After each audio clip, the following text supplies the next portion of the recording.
What's the deal, my people? You know it is a Don Tony Teflon. This is the usual suspects. House of the Dragon pre-game show. You see only one member of that team here at this particular time, but hopefully these people will join me before it's all said and done. And if they don't, then listen, I got you. People in the chat. We have the phone lines open 518-290-0848 for anybody who wants to call, talk to the Don, talk about this episode. We're going to get into it. Yeah, I don't know how 8 weeks has flown by so fast. It truly has. It just went right by and everything else. And the season is already over. It's just like that. It feels like it just got here. And now the season is officially over after tonight. And it's kind of sad. You know, we wait literally years for this show to come on. We got to pull that quick. I mean, let's see what it is. Call from Antoine. to accept, press 1. To send a voice. What's going on? You're rocking with the Don Tony Teflon. Yes, this is Antoine.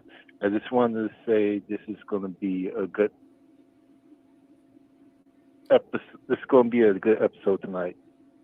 Think so? Yeah, because I want to say this is, to me, like night 2 of SummerSlam, but this is House of the Dragon. I just can't wait. Yeah, I'm hoping I hope it's a good episode. We need a good finale. They spent a lot of budget in a couple of other earlier episodes, but I think they still have a tremendous amount of budget left. I guess it really, from someone who read the books, depends exactly how they're going to end this episode and stuff. To me, if it's going to be good or not, but we shall see. Yes, because Aegon is not unable to compete, and from what I understand, Helena might be leading the team because, like I said before, Aegon II is unable to compete, so it's going to be maybe Helena versus Rhaenyra, Damon versus Aiden, just like in the books. But I like it. Yeah, it seems like that. You know what I mean? They're showing us a little bit more than they actually showed in the books. You know what I mean? You know that, it seems like it's going to be Loras is going to be the one that whisked him away, and they didn't do that in the books. But it seems like that's going to be the case. Like his brother's going to want to kill him, and from what the trailer has shown, and that Loras is going to be the one to get him out of there. Yeah, but hopefully, show's going to go crazy with this after show. I just can't wait. Let's hope so. Let me appreciate you for the call, man. Call back anytime, man. All right. Listen, to me, in the end, it depends how this is going to end. You know what I mean? It's been a lot of, talk about how they're going to end this season and stuff. And I have I think it's pretty clear to me how it's going to end. If they don't end it that way, it's going to be a little rough. But let's say what up to the people who came out here and joined us tonight. What up to hi, I'm Allison. Hi, Allison. How are you? Sci-Fi Fantasy World is in the building rocking with us. Channel member Wolf Spear is up in this piece. Ian is in the Renfro is up in this piece. John Haymaker is in here. T Bonnets is in here. Who dies tonight? I don't know if it's going to be a major character death tonight. I can't see them doing that tonight. I mean major character, and I'm thinking like Kristen Cole, Rhaenyra, Alicent, Aegon, like people like that. I'm thinking about people like that. I don't think that they can do a major death like that tonight.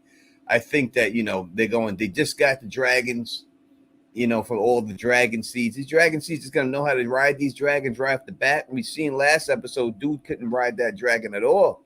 He was just all over the place, like he was on a mechanical bull with that motherfucker. How come all these people aren't afraid of heights?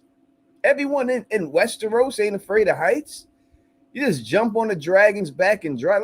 That would be the equivalent of jumping on like some type of glider, like an air glider and shit. And all of a sudden you're gonna jump on the air glider and be cool with it and just let that shit guide you around.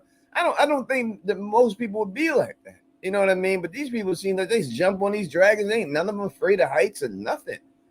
Like I don't know about that. If that was me, the Don, I don't know. I don't know if I could do that, man. I'll be honest with you. We got She Does the Most up in here. Smoking Too Hard is up in here.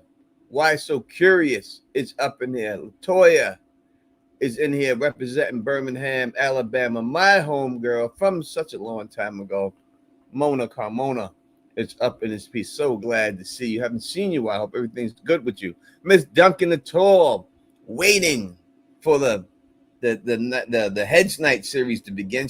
Miss Duncan the Tall doesn't even care about this series. Miss Duncan the Tall wishes this series would end and they would just get right to the Hedge Night. And I'm be honest, I said from the beginning that this would be the best thing, that this would be better than Game of Thrones because the ending was solid and everything else, and this part of the House of the Dragon book would be the best.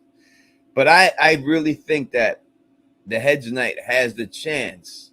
What is it called? Knight of the Seven Kingdoms? But that has a chance to be better than all of them because of it's so compact and not going all over everywhere. So I think that's what it is. Let me thank you for the super chat, Mona. I truly appreciate it. Hello. Who is this sexy man? Sexiest man in all the kingdom. Hope you are well toned. Been a while. How are you enjoying the series? You'd be sexy riding that drag. I would be.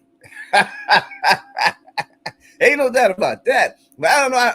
I don't like riding in airplanes. You know what I mean? I don't even like that. So, and I can't even feel the wind on me. So if I'm out there and I can feel the wind on me, you know what I mean? I don't know. I have trouble riding a horse and shit. So I don't know if I can get up there on that goddamn drag. Everyone in the chat and everybody in the fan, they'll be like, "Oh, you're gonna get in." Everybody be able to do it, man. Listen, that ain't the way it be.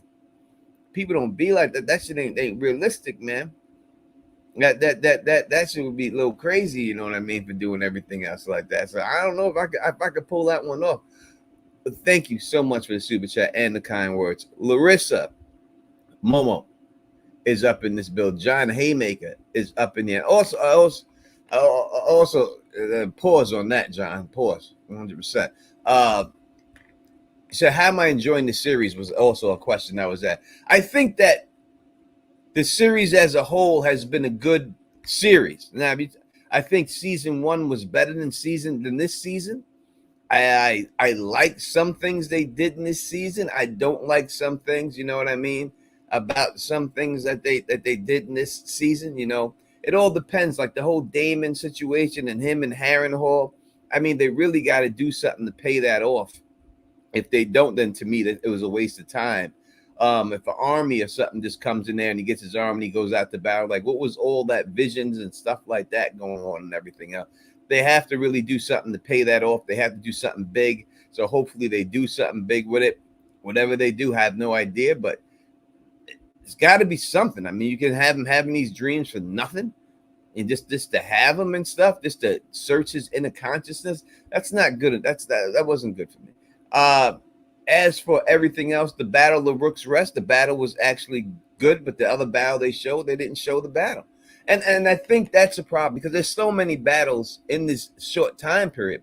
They have to pick and choose what battles they're actually going to show, right? So you don't know exactly which ones you're going to see fleshed out. But man, LT Giles, the ladies' man, LT Giles, I was speaking to him the other day, and he told me, he was like, yo, how come Vikings can show so many battles in a season and Game of Thrones, House of the Dragon only can give you like one? And that's the truth. Vikings, they show like 50 battles a season and shit. You know what I mean? You get all these battles in Vikings. Why wouldn't they should be able to pull something out? Now, obviously, these battles in Vikings aren't as well budgeted as the ones that are there. And maybe they have a certain standard that they're saying, hey, we want to keep this standard.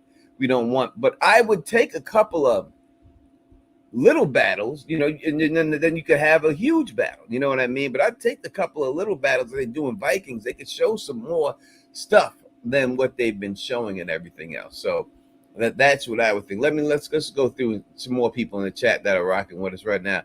Winter Shower, yes, I made the live stream. Thank you so much for making this live stream and stuff and everything else. Jen Hack is up in the building rocking with us. Why So Curious? I shot you out. Well, shotting you out again. Kelly Johnson is up in here. And Luna, I see, is up here. Kelly Johnson sent 2 super chats. Let's go through them real quick. He says, T cracks in House of the Dragon really starting to show. It is. I mean, there are some things in there that are a little suspect, but overall, it's been a good show. I mean, no show is going to be perfect. No show is perfect. It's always going to be, you can nitpick anything. You know what I mean? That's just the way it goes. But I do think that the show has done good for what we got. Kelly Johnson, could T handle that dragon booty on Daenerys? Yeah, now you're talking about a different situation, man. He's saying if I had a woman on the dragon, but that would be very uncomfortable for her and me, you know what I mean? But could I handle Daenerys itself? Of course. She's a little girl. She's a little thing. She's a tiny little thing. That would be no problem. Antoine, thank you for the super chat. He says, will Laura Raggi be in season 3 finale with Viserys II? They could continue the series like the first Fire and Blood and end with Aegon III's regency.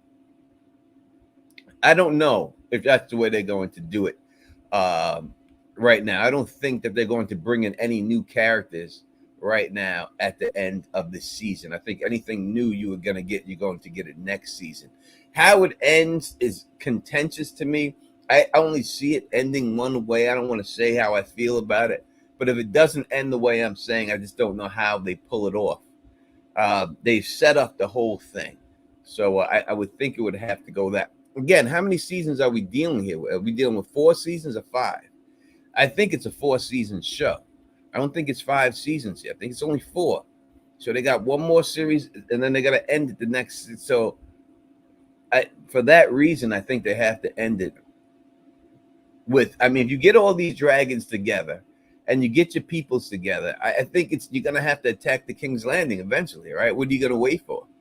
There's only so much you could wait to do that. You got all the dragons you're ever going to have. You might as well go and do your best you can. Should they bring Lagertha into the God? I would have loved to see her. I think you should cast her in the Aegon series and let him be the sister wife. You know what I mean? I think Lagertha would be better as a sister wife there than in this House of the Dragon series. We have no Briennes in this House of the Dragon. We have no women fighters in the House of the Dragon series. We don't get anything like that.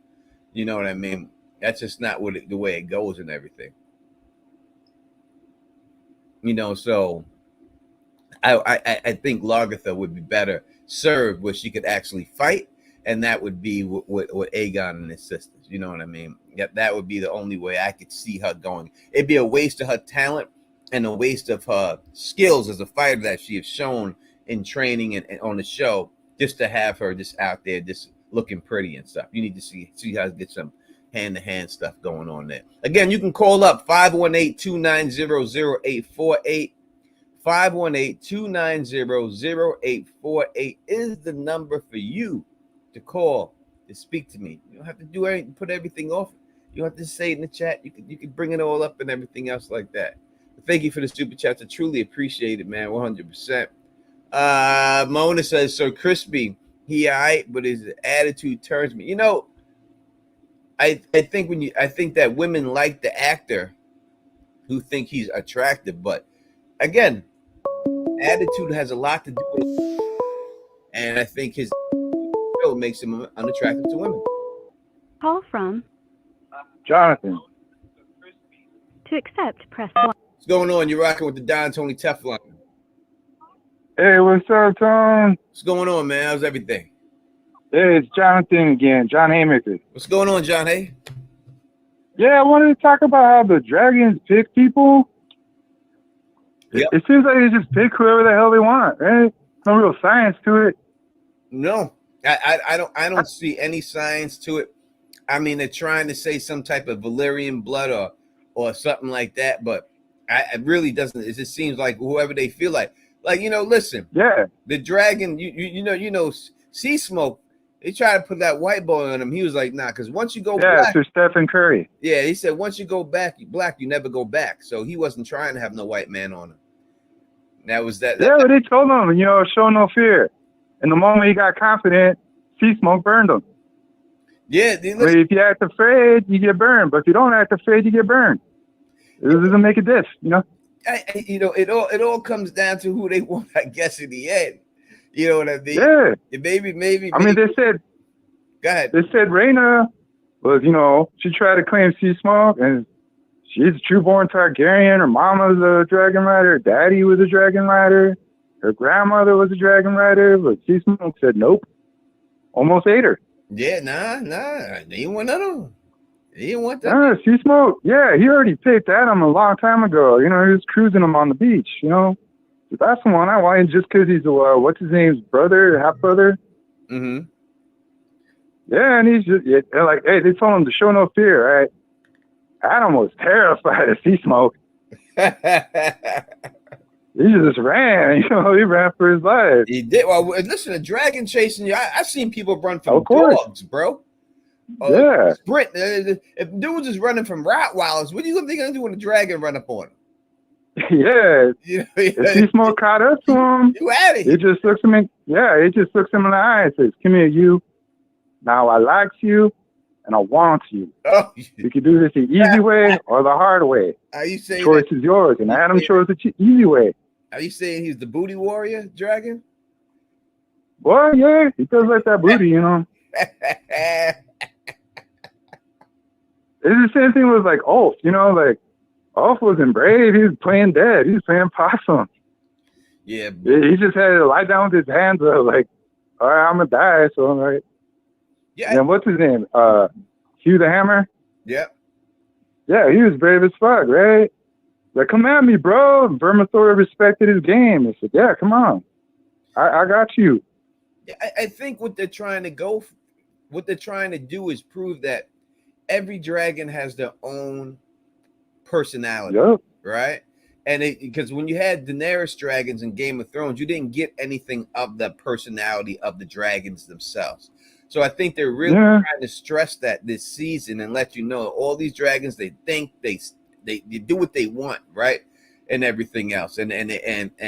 So I think the way they had them pick each person was on that for that reason.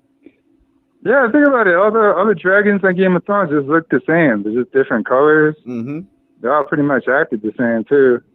Yeah. You got like a lot more variety, a lot more personality with your dragons. 100%. That's exactly what's going on there. Yeah, I like the dragons better in this series too. It's because they're more like themselves. They got their own. Yeah, the dragon seed scenes and that dragon pit scene when they went to claim the dragon was one of the best scenes in all of Game of Thrones. And that was horrific. They did a tremendous job with that. 100%. Yeah, it's like Jurassic Park. It's just like a T-Rex coming to eat everybody. Yeah, trying to fuck. I know, it's sad. They try to hold them in, but the guards don't let them out. And the guards got burned for it too. Yeah, 100% on that. All right, my brother. Thank you for the call. We can get somebody else calling up in here. Call back, bro. Be here for a couple hours. All right. Okay. Thanks. Yeah, I think it's more they're trying to show you different types of drag. Let me say what up to my lady Elamar, and what up to Anna, Red Lipstick Club. My co-host for the After Dark is up in the building rocking with the Gangster Goblets. She said, Charlie Johnson they just wanted to get right as quickly. Listen, I like that. I know people complain that some people I've seen online complaining about the scene and everything else. You know what I mean? But how else are they gonna do that scene? What are they gonna say? Like, oh, Rhaenyra just set everyone in to get massacred at one time. What are they gonna do? Have one motherfucker go at a time? Everyone would be standing behind the door. Then they burn that motherfucker, and everyone hears them scream, and they're like, next up, who the fuck going? Everybody going then. You put one motherfucker in there, that motherfucker eating, and then all of a sudden, they go, okay, who's next? Hey, man, everybody going home. Everybody out. Like, it's all over. That shit is done. So they had to put them all out there like that, because in any other way, that's not the way we're going down and stuff. You know what I mean? Thank you. We got a new member right here. Larissa became a new member. Thank you. Welcome to the Mafia family, man. We appreciate you. Appreciate you on. Thank you so much. Appreciate that. And everything else. You know what I mean? So said, "Yeah, I thought Sea Smoke was gonna get naughty with Al. Let's tell you, I'm telling you, I told you, once you go black, you never go back. He wasn't trying to hear that shit. I don't know what his rider was doing, playing rap music when he was on his back. He liked that shit. Whatever he liked, he was about it. He was like, yeah, we gonna keep this shit rolling. We gonna keep this shit rolling the way it's rolling, baby. Only black man can get on this back right here. I ain't trying to have that bullshit. Don't be trying to come up to me with that bullshit, boy. And it seems like, again, when you have these dragon riders and everything else, in the end, it's the dragon that picks the rider. It's not the other way around. All you can do is present yourself to the dragon, but it's up to the dragon. The dragons want it. And whoever the dragon want, that's who they pick to be their rider. And you've seen how that process goes. There's no magic or no dragon taming things, of these Targaryens got some magic range or something. And you can have the other dragon, the Valyrian people chanting their Valyrian shit like that, like they can actually, like these dragons actually fucking understand Valyrian. I guess they gotta understand something because they know Dracarys, right? They know that word. So let's take this call. Call from Rose Jones. to accept, press 1. To send a voicemail. What's going on? You're rocking with the Don Tony Teflon. Hi, Tony. Good evening. How are you? How's everything? Hi. Oh, good. I'm enjoying the Sunday. I have a question. The first person who volunteered, the guy with the jacked up face, do you think that was the bastard child that we saw in the previous season, like the little boy with the white hair? You think he grew up that quick? Yeah, it's been years. It's been like 10 years or so since that scene. Because that happened when they was like little kids and they was hitting up the brothel. So yeah, you're right. He could. You know, listen. Yeah, and his face was tore up, and those kids were sharpening their nails and teeth and stuff to fight each other. Yep. So I'm thinking that might be old boy. Like maybe that's why he stepped up, because he know his daddy is king. You know. Listen, I never picked up on it until you're saying it right now, but it makes plenty of sense that it could be that child. Yeah. Well, could be. Never know. I just figured maybe you might have some special insights, you know. Oh, I know. I gotta get sneak peeks and all that. I'm sorry to disappoint you. I ain't got no insight on that. All right, well, I'm glad you're in better spirits. Thanks for coming out for us. Oh, no, thanks for calling. I truly appreciate it. Yeah. Yeah, no, listen, it might be, there was a bunch of motherfuckers who tried to jump in there. There was handmaidens and regular chicks and everything else. It's obvious who they were going to pick. I mean, they set it up all season, right? They only showed you, who they show talk this season. They showed, that's what they should have did to make it a little bit, like, who didn't know it was going to be Off the White and Hugh the Hammer to get these dragons. These are the only people that they seen, that they showed talk all season. They could have had somebody else, a random character, also talk, just so they can make just so they could kill them. Yeah, just so they could like introduce someone just to not get dragoned, you know, and they die in that moment. You'd actually care even more. 100%. Hi, Tony. Quentin Gilliam. Take this to man Q right here. 1. What's going on, Q, man? Yo, Tom, what up, big? What up, man? What's going on, boss? I ain't heard from you in a long time, baby. A long time. Yeah, man. A lot of things going on in life, you know what I mean? Boy, coming up, you know what I mean? A little extra responsibilities and stuff. Yes, sir. I always rock with you, you know what I mean? Always rock with you. Always, man. I appreciate it. Before I go into my main point, I just want to push back on what the sister said just right before I called.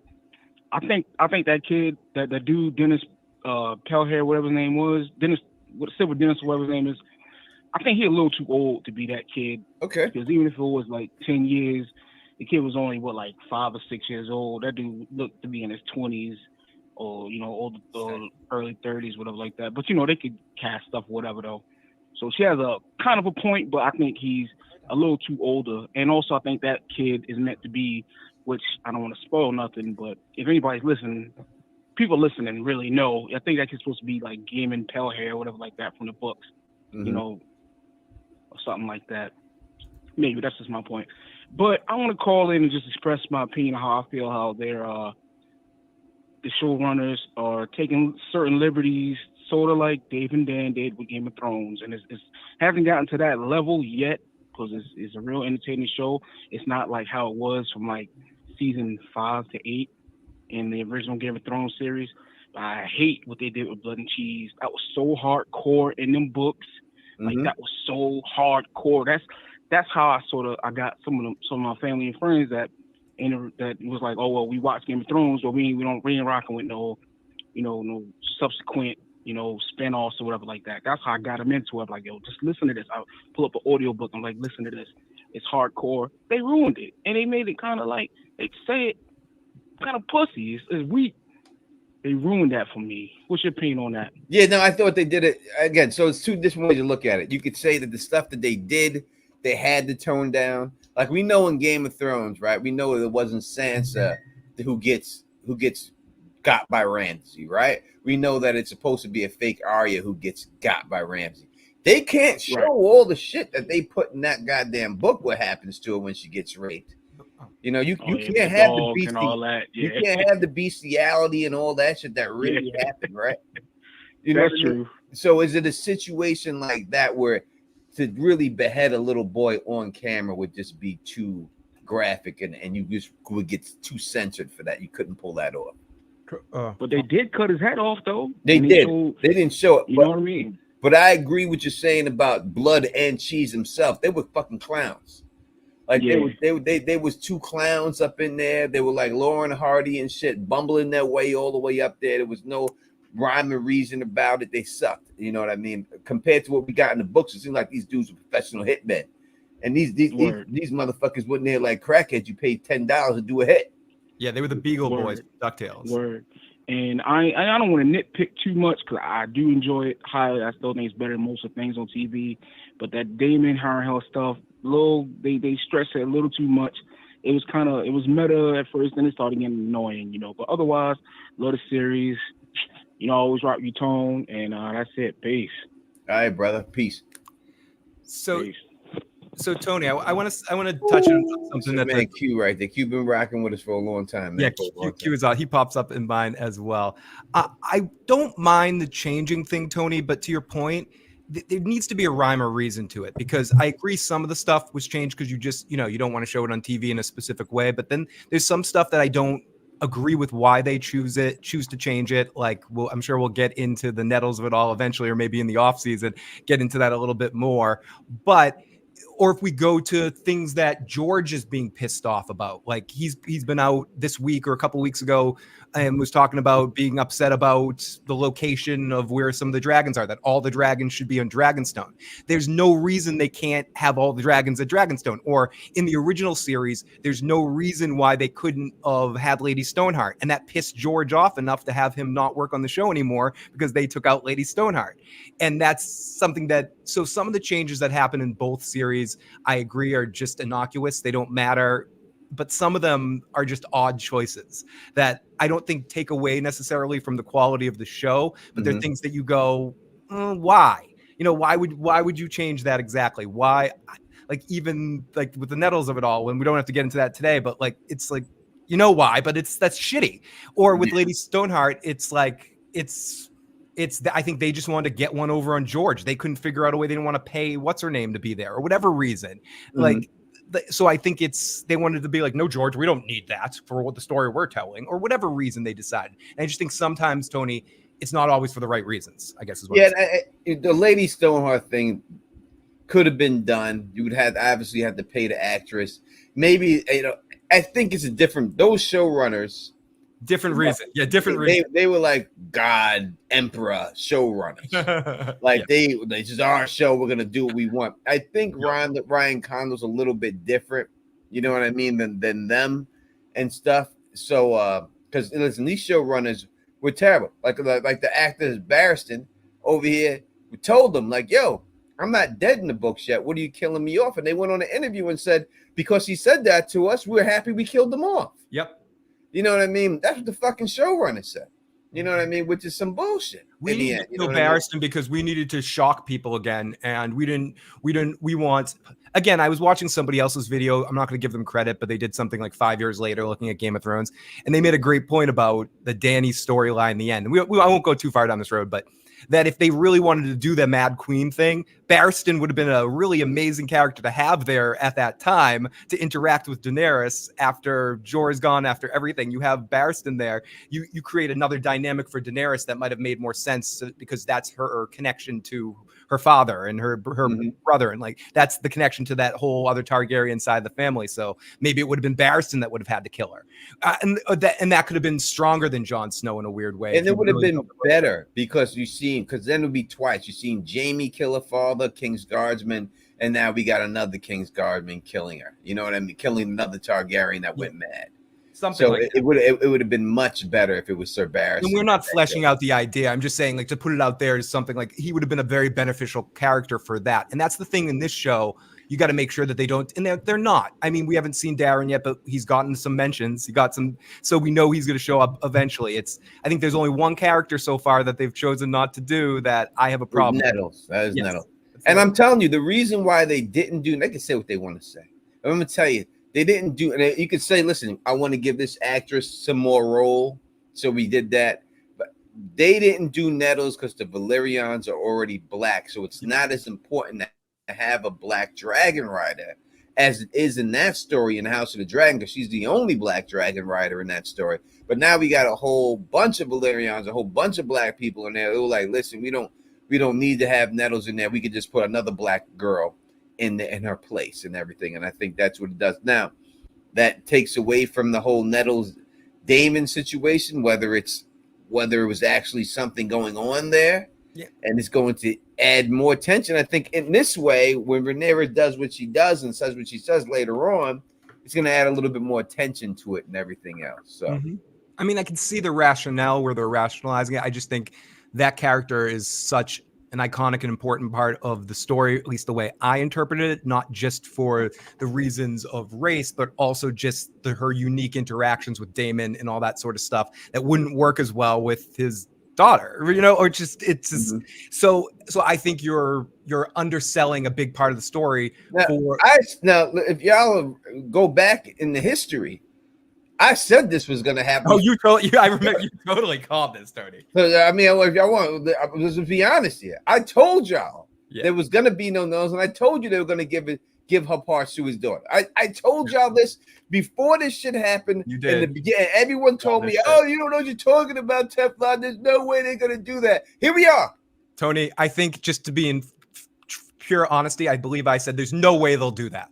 And I believe I said that several times, too. There's no way they'll do that. And I was wrong.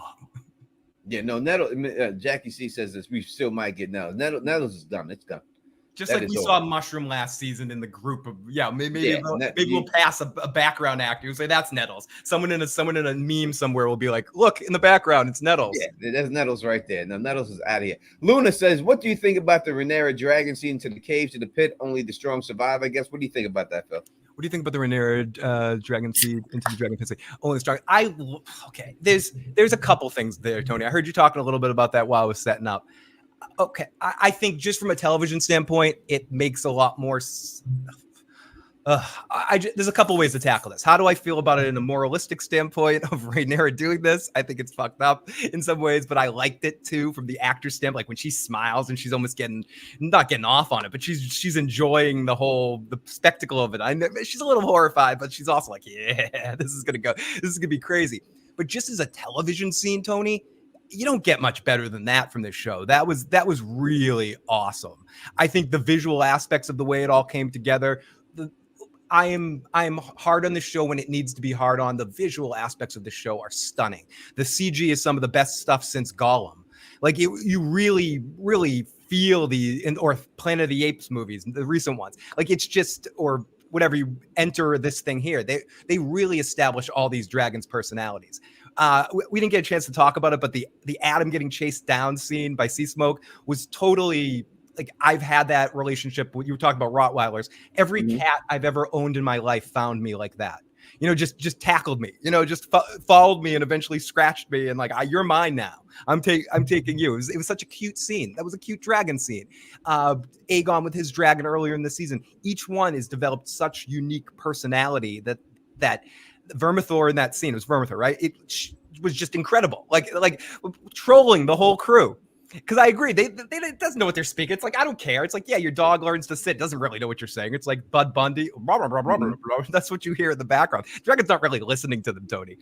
And I just think it's hilarious. I thought that scene was done really well, and I thought it was a good way of showing a scene like that on television, because I agree with something, I believe, if I'm quoting Tony right, because I was listening to it in the background, you can't do the long-term thing over the show if you're only knocking this down to 8 episodes. If you're really trying to hit a home run in one scene, you kind of throw it all into one big scene, and I thought it played a great. And I like how the two people that got dragons, Tony, got them in completely different ways, because it has nothing to do with what the people are saying. These dragons are deciding who they want to go with. That's it.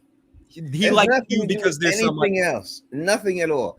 And the dragons cannot smell your blood through your skin and know you're a Targaryen. These Targaryens have gassed people and make you believe that you have to be Targaryen in order to ride a dragon, to keep it to themselves. Tony, if you could try dragons, wouldn't you want to make everyone believe that only Teflons could ride dragons?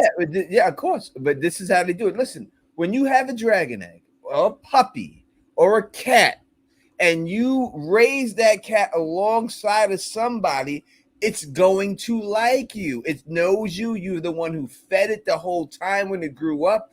It's going to like you. That's all it is. So when you go in to claim these dragons, you don't have that same rapport with these dragons that you're claiming. It has nothing to do with motherfucking blood. They're going to tell you it has to do with blood, because they're just trying to keep that shit to themselves. It has to do who the fuck dragon want to pick. And that's what Nettles shows, right? Nettles shows that shit straight up. Shout out to my sister Coley Cole in the building. That's what Nettles shows. He's got no dragon blood. I fed this motherfucker and he liked me. Exactly. And that's it. That's all it is. Once they like you, they choose. It's a dragon story. They got nothing to do with no goddamn blood. These Targaryens are not special. They were the lowest of the fucking dragon riders. All it is they're just trying to run this politician shit on you to make you think this is what it is. Yeah, you know what I mean? 100%, Tony. And like I was saying, I would do the same thing if I thought, you want to protect that. It gives you the keys to power in that situation. And once you disclose that the emperor has no clothes, as they say, it completely destroys the illusion that they have. It's not a trick. It's an illusion, Michael. It ruins the illusion that they are OP. Like if anyone can. And I think, again, to your point, that's one of the things that is it so important about the Nettles thing. And I guess they're doing it a little bit with Ulf, even though he is Targaryen, but he's not worthy, essentially. Someone in the chat just said that. He's not worthy of that dragon. That's right, but the dragon likes him. The dragon freaking likes him. The dragon, it's what people kind of hoped.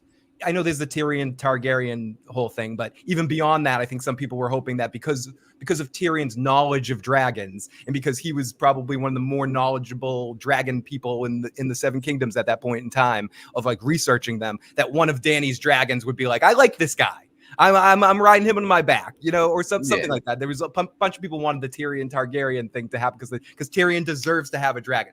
That deserves whatever. It's who these dragons want to party with. That's it. That's what it comes down to. There's people out there who got, Siegfried and Roy, not a great example, but they got these tigers. You think it's because they got some special blood? All of a sudden, these tigers like them. You think you see these trainers in there with dolphins and orcas? You think they got some special blood? These dolphins and orcas want to fuck with them? No, they've trained them, they've raised them, they snapped them with a whip, and they fed them. That's what you do, and that's it. And that's the way it goes. And it's no different for these dragons. So I don't burst anybody's bubble. And everyone, you Targaryens are so special. They got the blood. That's what the dragon. They got no shit. No. God damn it. They may have some blood of the dragon because of that little lizard baby shit, but that ain't the reason why these dragons like you. They choose who the motherfucker they like, and that's it. And that's just the bottom line. And they chose these people. Tony, and anyone that says Vermithor went crazy, Vermithor went nuts. What happened with Vermithor? Vermithor didn't go crazy. Vermithor went dragon. The dragon That's right. didn't go went dragon. Damn it! And That the dragon dragons went do. dragon. Dragons eat shit. They burn shit.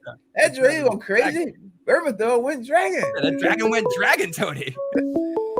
All right.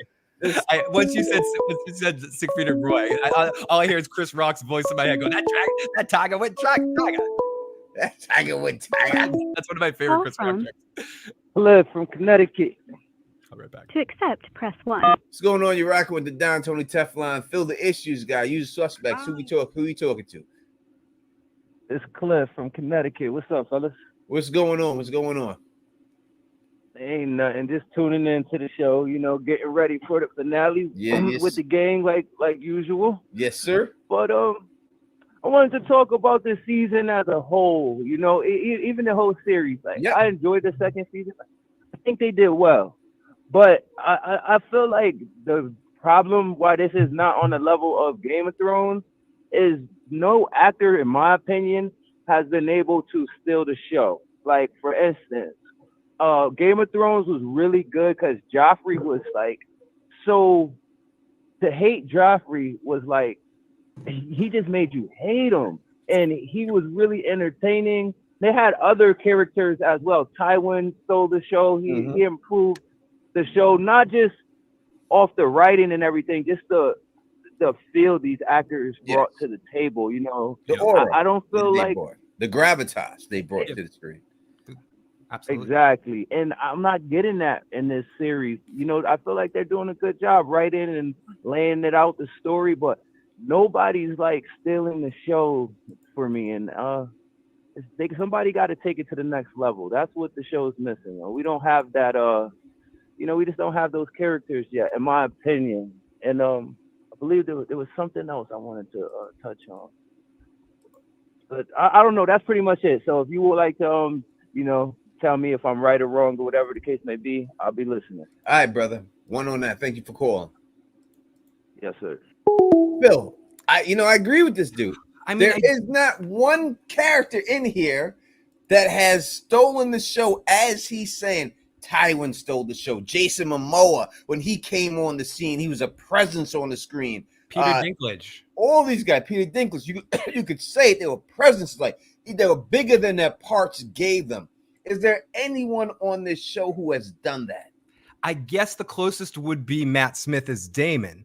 But I don't think he quite crosses over there. I think the problem happens not necessarily even based around the actors, Tony, or based around the casting. I think a lot of it has to do with season 1, the way it was fragmented a little bit, and the way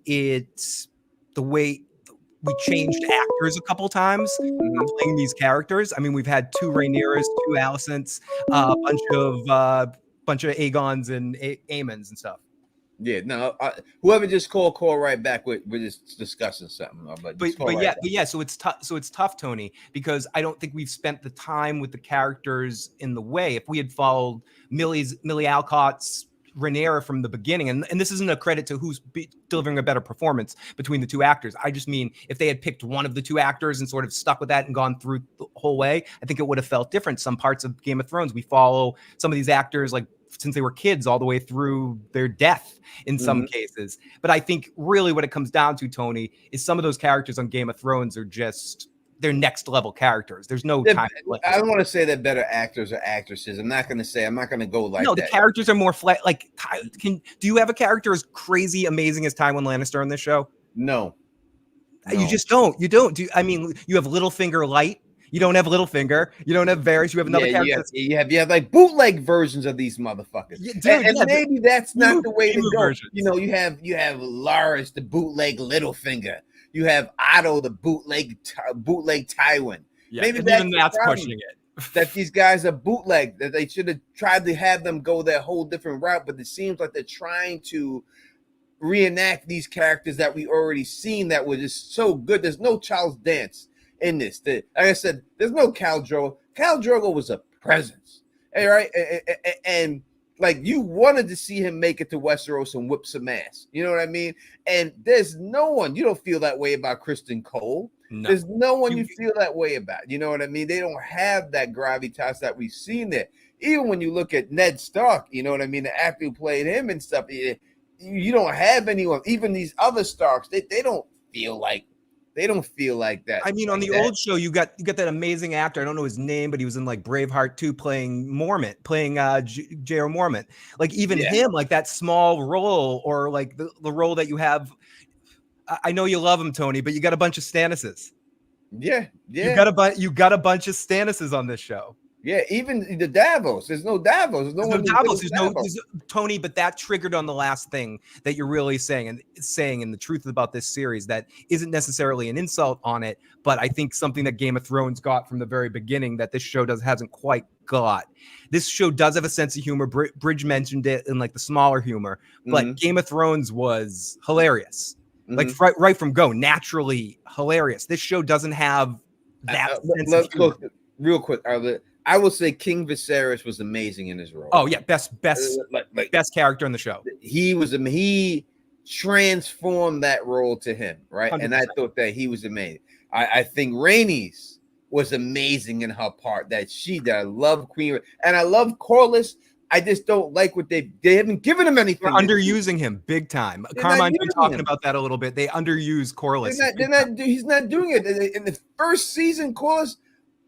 Amazing every scene, and it's not that I'm cool with Steve Toussaint. That's my motherfucking boy, 100%. But I'm saying, I'm being honest with y'all. They just ain't using this dude. Yo, you handed the king, he gone. Why did you give it to him? He ain't done nothing. You got to make him be the one up in there. And Rhaenyra over here. I'm sorry. It's my fault. I didn't make you fear me. Let Corlys smack the shit out that motherfucker and say, you better talk to this one with some goddamn respect, motherfucker. You know what I mean? So Corlys is underutilized 100% this season. I like Rhaenys, but she was underutilized as well. She was too, especially in season 1. Like she was better too in season 2, but in season 1 she was mega underutilized.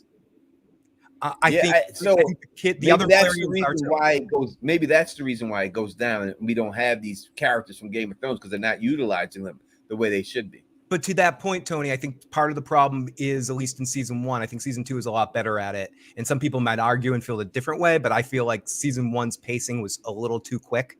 I feel like if this season had 10 episodes, it would have been even more perfect.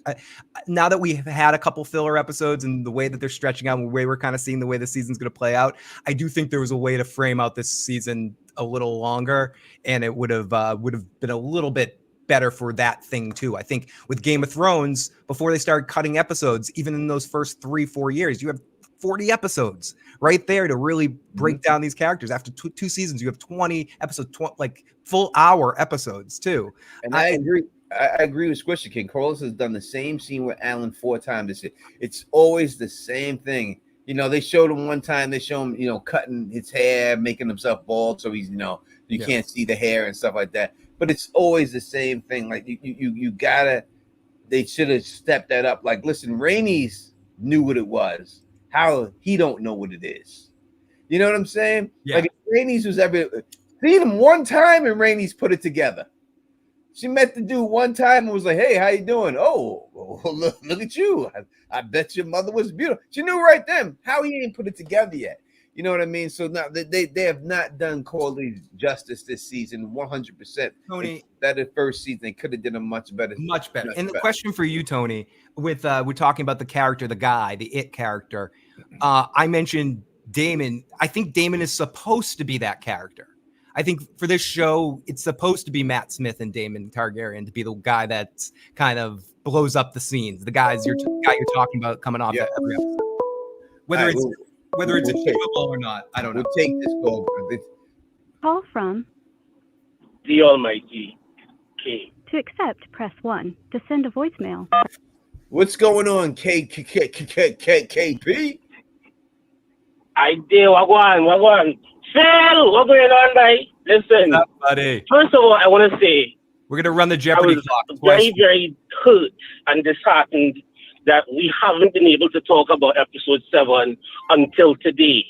So, you dropped the ball a little bit there, Tony, but that's all right. I'm gonna let you have that one.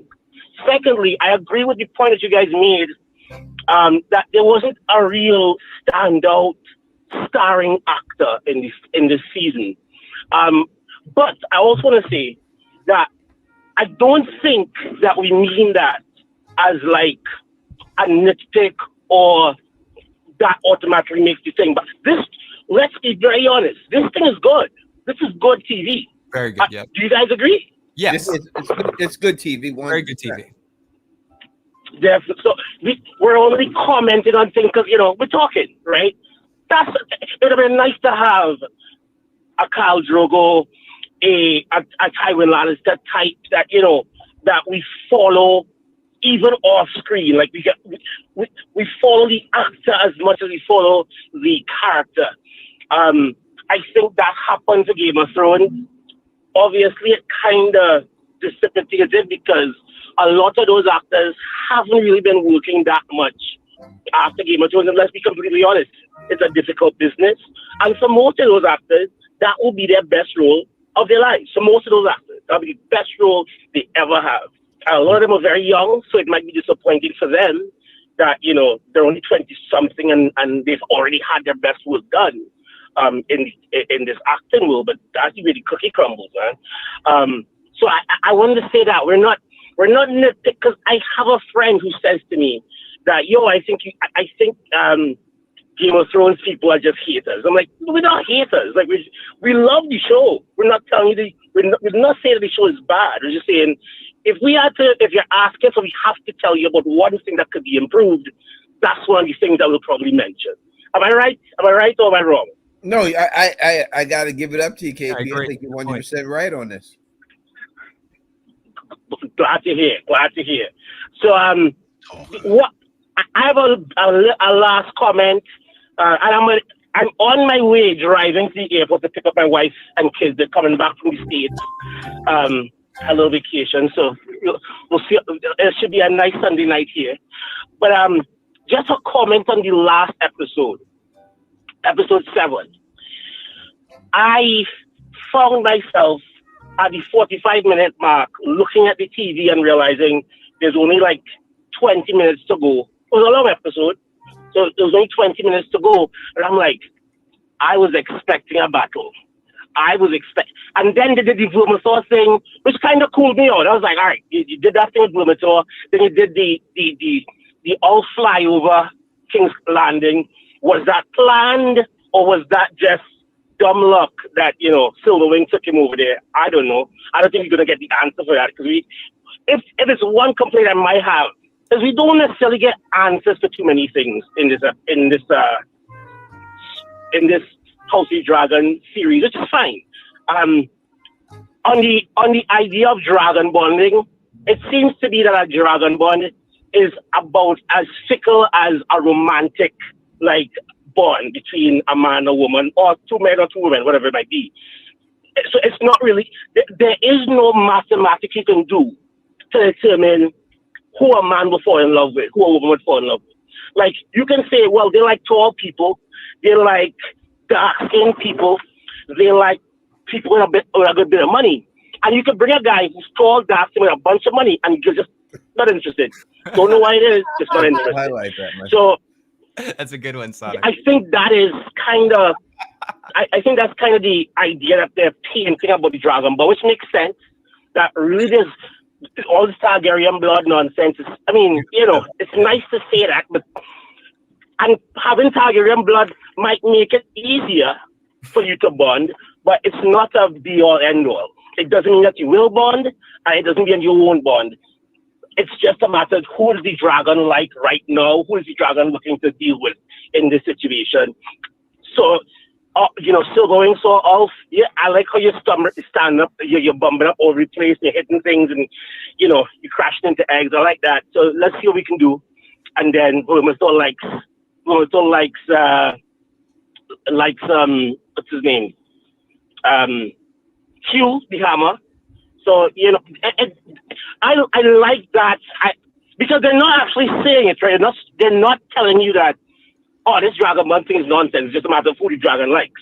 But they're showing you, and they're also showing you that the people in the series, the people in this world, still believe that there's a secret formula that they could figure out as to who can and cannot ride dragons, and they're just realizing that the formula was wrong, but they still believe that there's a formula, and Targaryen blood or Valyrian blood is involved in that formula. But to us, they let us know that that formula is total bullshit. So that's my take on it. I like this. I liked episode 7. It's right up there, the best ones. The last 20 minutes was the best of the episode for sure. I haven't seen the leak. I've done a good job staying unspoiled because I wasn't having that spoiler. I wasn't going to do that to myself at all. I waited too long to be spoiled by some TikTok video. I'm not doing that. No, this HBO costs a lot of money. Costs a good bit of money to buy this HBO. So that's what I have to say, Tony. I'll be listening to you guys, but my closing question would be, what are we looking at for tonight? What are some things that you absolutely want to see tonight to make this a satisfying ending, and what's something we absolutely don't want to see? Okay. I'll tell you, I want to see dragons in the sky, and I want to see a proper dragon fight, and I also want to see the onset of this kind of crazy Rhaenyra, which is, I think, what they're kind of playing with, which is kind of, with the books, Rhaenyra does kind of go a little bit kooky for some things that happened. I want to see all the chips. I want to see all these things fall in line tonight. I want to see a proper resolution, a satisfying resolution, and all these things fall in line. Will we get that? I don't know. But you let me know what you and Phil, let me know what you guys think. We definitely need to see tonight to make this a successful season 2, episode 8, finale. All right, guys, you guys have a good night, and I'll be watching along as I drive up to the airport. All right, brother. Peace out. Thank you for the call. We love you. Yeah, man. You got nothing but love for my man KP. Yeah, absolutely. But I do feel like I've taken some meth after every one of KP's calls. KP just got to get it out off his chest. That should be building up on a whole weekend. Should he come out here? He got to get that off his chest. Absolutely. Tony, when it really comes down to it, we like to give KP a hard time because we know he can take it. But when it really comes down to it, talk radio is built on people like KP. 100%. That's what you need. And everybody out here watching us, over 230 people over here watching us live and stuff. Make sure you subscribe to the Don Tony Teflon channel. We on that run to 100,000. We trying to get there. And definitely to the man Phil, the Issues Guys channel. We got another call. They rapid fire right now, Phil. Let's do it. We have to switch to your line in a second. CC. Who is this? CC? To accept, press 1.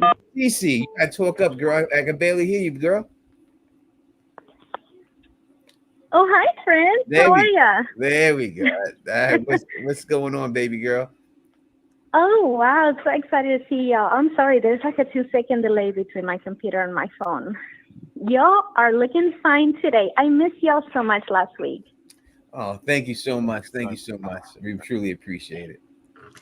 Yes, sir. Well, hell excited, just like everyone else. But before we lose that train of thought, can I just say that I love what you were saying, that we are getting very inspired characters or bootleg versions. I've just been telling to everybody and their mama, just wait until you meet Cregan.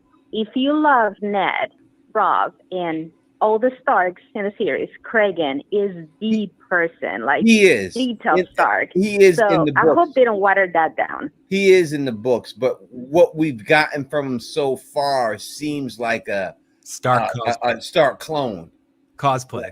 You know what I mean? It doesn't seem like his own character. It seems like they're trying to make you think like, and this is the whole thing. And I think the problem, not every family member acts the same. Not every family member's got the same voice. They talk exactly the same. Let these actors do their shit and put their own spin on these characters. Don't say, oh, you got to do this because it reminds you of Ned Stark. Don't do that. Let them put their own spin on it. Go ahead, girl. Right. No, that's what I'm saying. And that is the one thing that I fear, that this could be the person that outdoes that mold that we are accustomed to compare things to. And I just hope they do him right and they don't leave him as the pup that he looks to be right now, although I love every minute of it. I'm with you on that. I think they do need to let these people just have their own thing in their own game. But I love Creek and Stark. I hope that they do it justice when the time comes. I really do. Well, thank you so much for y'all's time. Much love from Texas. I will continue listening, and thank you so much for everything. Thank you so much for rocking with us. Call back anytime. Bye. She sounds like she has a torture chamber in there in the Yeah, I bathroom. see people in there. Listen, man. If y'all don't watch Game of Thrones, you see people in here don't watch Game of House of the Dragon. Make sure you listen. If y'all haven't watched it, let me be the first to tell you go watch From. That's the show that Don and Phil cover, and LMR we cover from. We were one of the first people on YouTube to cover this shit. A lot of people. I'm telling you, you're gonna love the show. From the show is called From. Go find From. It's on MGM Plus. Catch it on Amazon. If you're overseas, you catch it on Netflix. Go watch that show. Catch up 2 seasons, 3 seasons. Season 3 is gonna start at the end of September. We'll be covering that show next. I'm telling you, if you just watch the first episode and give it a chance, you'll be hooked. That's all I gotta say. Just watch the first episode. Yeah. You'll definitely be able to tell if it's your kind of show after the first episode. And we did get 5 gifted memberships from Luna, and that's Thank you so much. Spit Fries Media, Nonfiction, C. Bekel, and Amy Bones, and RX Degrim were gifted memberships by Luna. Thank you so much, Luna, and thank you to you new people who joined the Mafia. We appreciate you being in the Mafia now, rocking with us and everything else. Keep rocking with us. We here for this. Yeah, you'll have your orders soon. We're definitely here for this. All right, what were we talking about? But I just want to touch on one thing you were saying, Tony. As much as I do like going to all these different places and meeting different characters from families that we've seen before in the Game of Thrones universe, I think it's been done best with the Lannisters because we've spent the most time with these two dudes. But with the Starks, I do feel like you're playing a Game of Thrones RPG game, and you're designing your Stark character, and they're like, could you do a little bit more of the Kit Harington Ned Stark thing going on here, a little bit more, just like 10% more. It almost feels a little bit like that, like it's dressed like a cosplay at the Con of Thrones or something. Yeah. And when we were seeing the Starks, I'm not saying it's like there's still room, there's time, but when we're just stopping in for a second and just stopping in there, it seems like someone's putting on Stark skin, and then I've become a Stark video game NPC character. Hi, I'm giving you orders, Jace. This is what you will do in the North. It's that kind of vibe. Yeah, we see him up in there. He's got to say, "What's that falling on my face? That's snow." Exactly. That's snow that's falling down on you. An NPC in a Elder Scrolls game or something that you're just bumping into, like, welcome to Stark. It's just like it's like when they went for the audition, they watched Ned Stark and then they tried. But the whole thing, which they should look at, is that Benjen didn't sound anything like Ned. No. He didn't act anything like Ned. He's his brother. See, no one has the same attitudes, but it seems like they're trying to make you touch into that everyone's gonna act like, and that everyone's gonna act like this situation. You know what I mean? It shouldn't be like that. You should allow these actors to have their own take on these characters and do what they want to do 100%. You know what I mean? And it seems like they're definitely doing bootleg versions of some of these characters, and it don't work for me. I just hope they change that. Yeah, I mean, I'm not sure. I think, unfortunately, Tony, that's just the nature of this particular series, and we're going to kind of deal with this. I think this is going to be much less of a factor when we get to Dunk and Egg, when we have 2 very unique characters in a very 100%. Unique kind of story. I think this one, it's framed almost like that. George wanted to have characters that were similar to characters in Game of Thrones in this story, I think, and it feels like that's the kind of vibe, but I don't know. I'm with you. All right, we'll take this. Call from Dunk and Egg's going to be different. Oh, they hung up. Sorry. But yeah, to my point and stuff, I think the way they wanted to, the way HBO, whether I go with what I said, it was George in the story itself, or in the way that HBO is producing this series, Tony, I think they wanted to do that just to try to bring some people back to this universe and give them some familiarity. That's probably why they decided to do this before Dunk and Egg, which I think would have been a better first. I know people are going to kill me, but I think that would have been the best first pick because you just focus on two main characters in the world around them. It's a smaller story, reintroducing back into Westeros. I think it was a good entry point. This has been awesome. I'm not complaining about the series, but I do think it's more of a story of what's happening rather than a character exploration. Season 2's been better at that.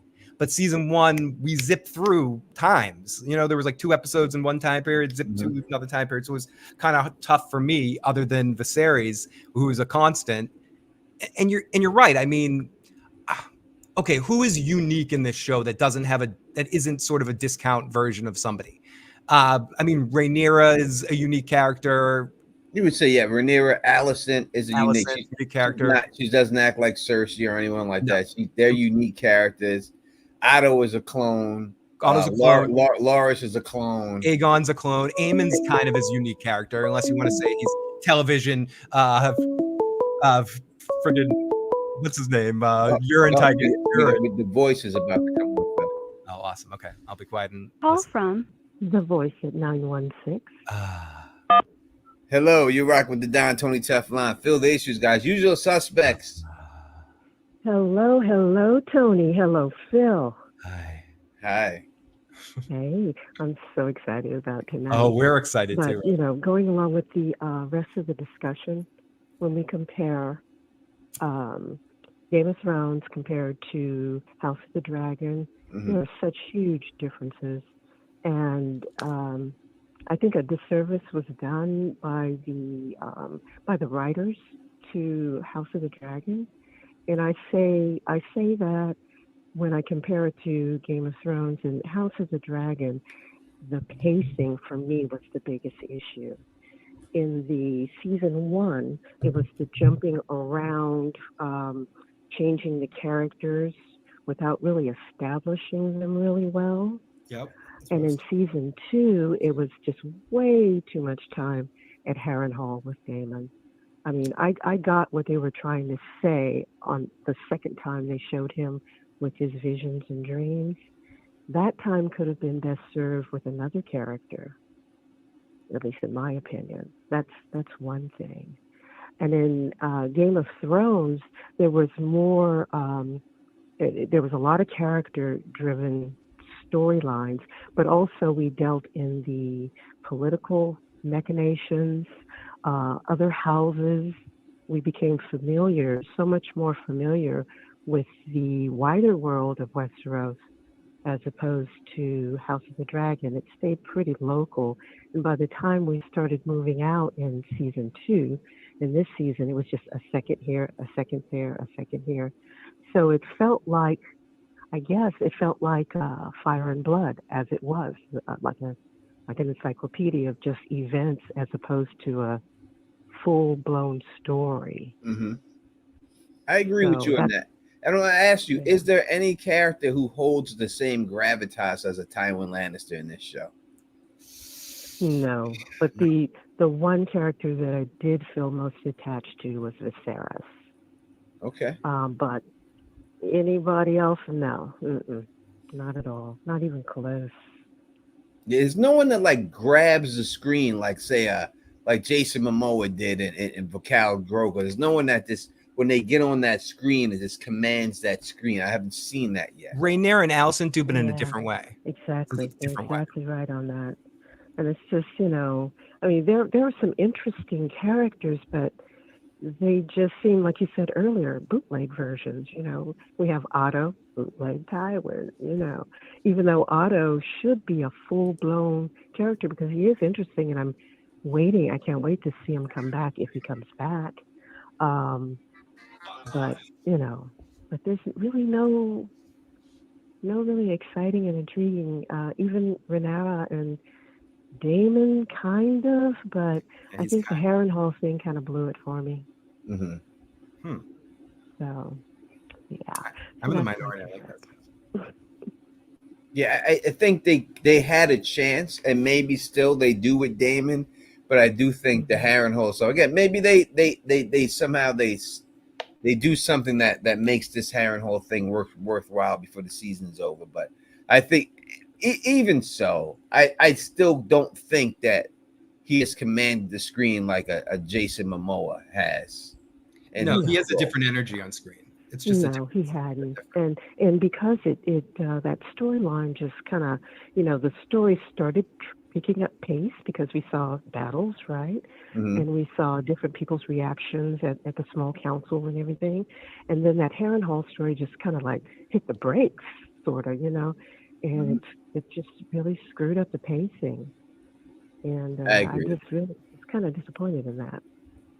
But it's still a good show, and I'm still excited about it.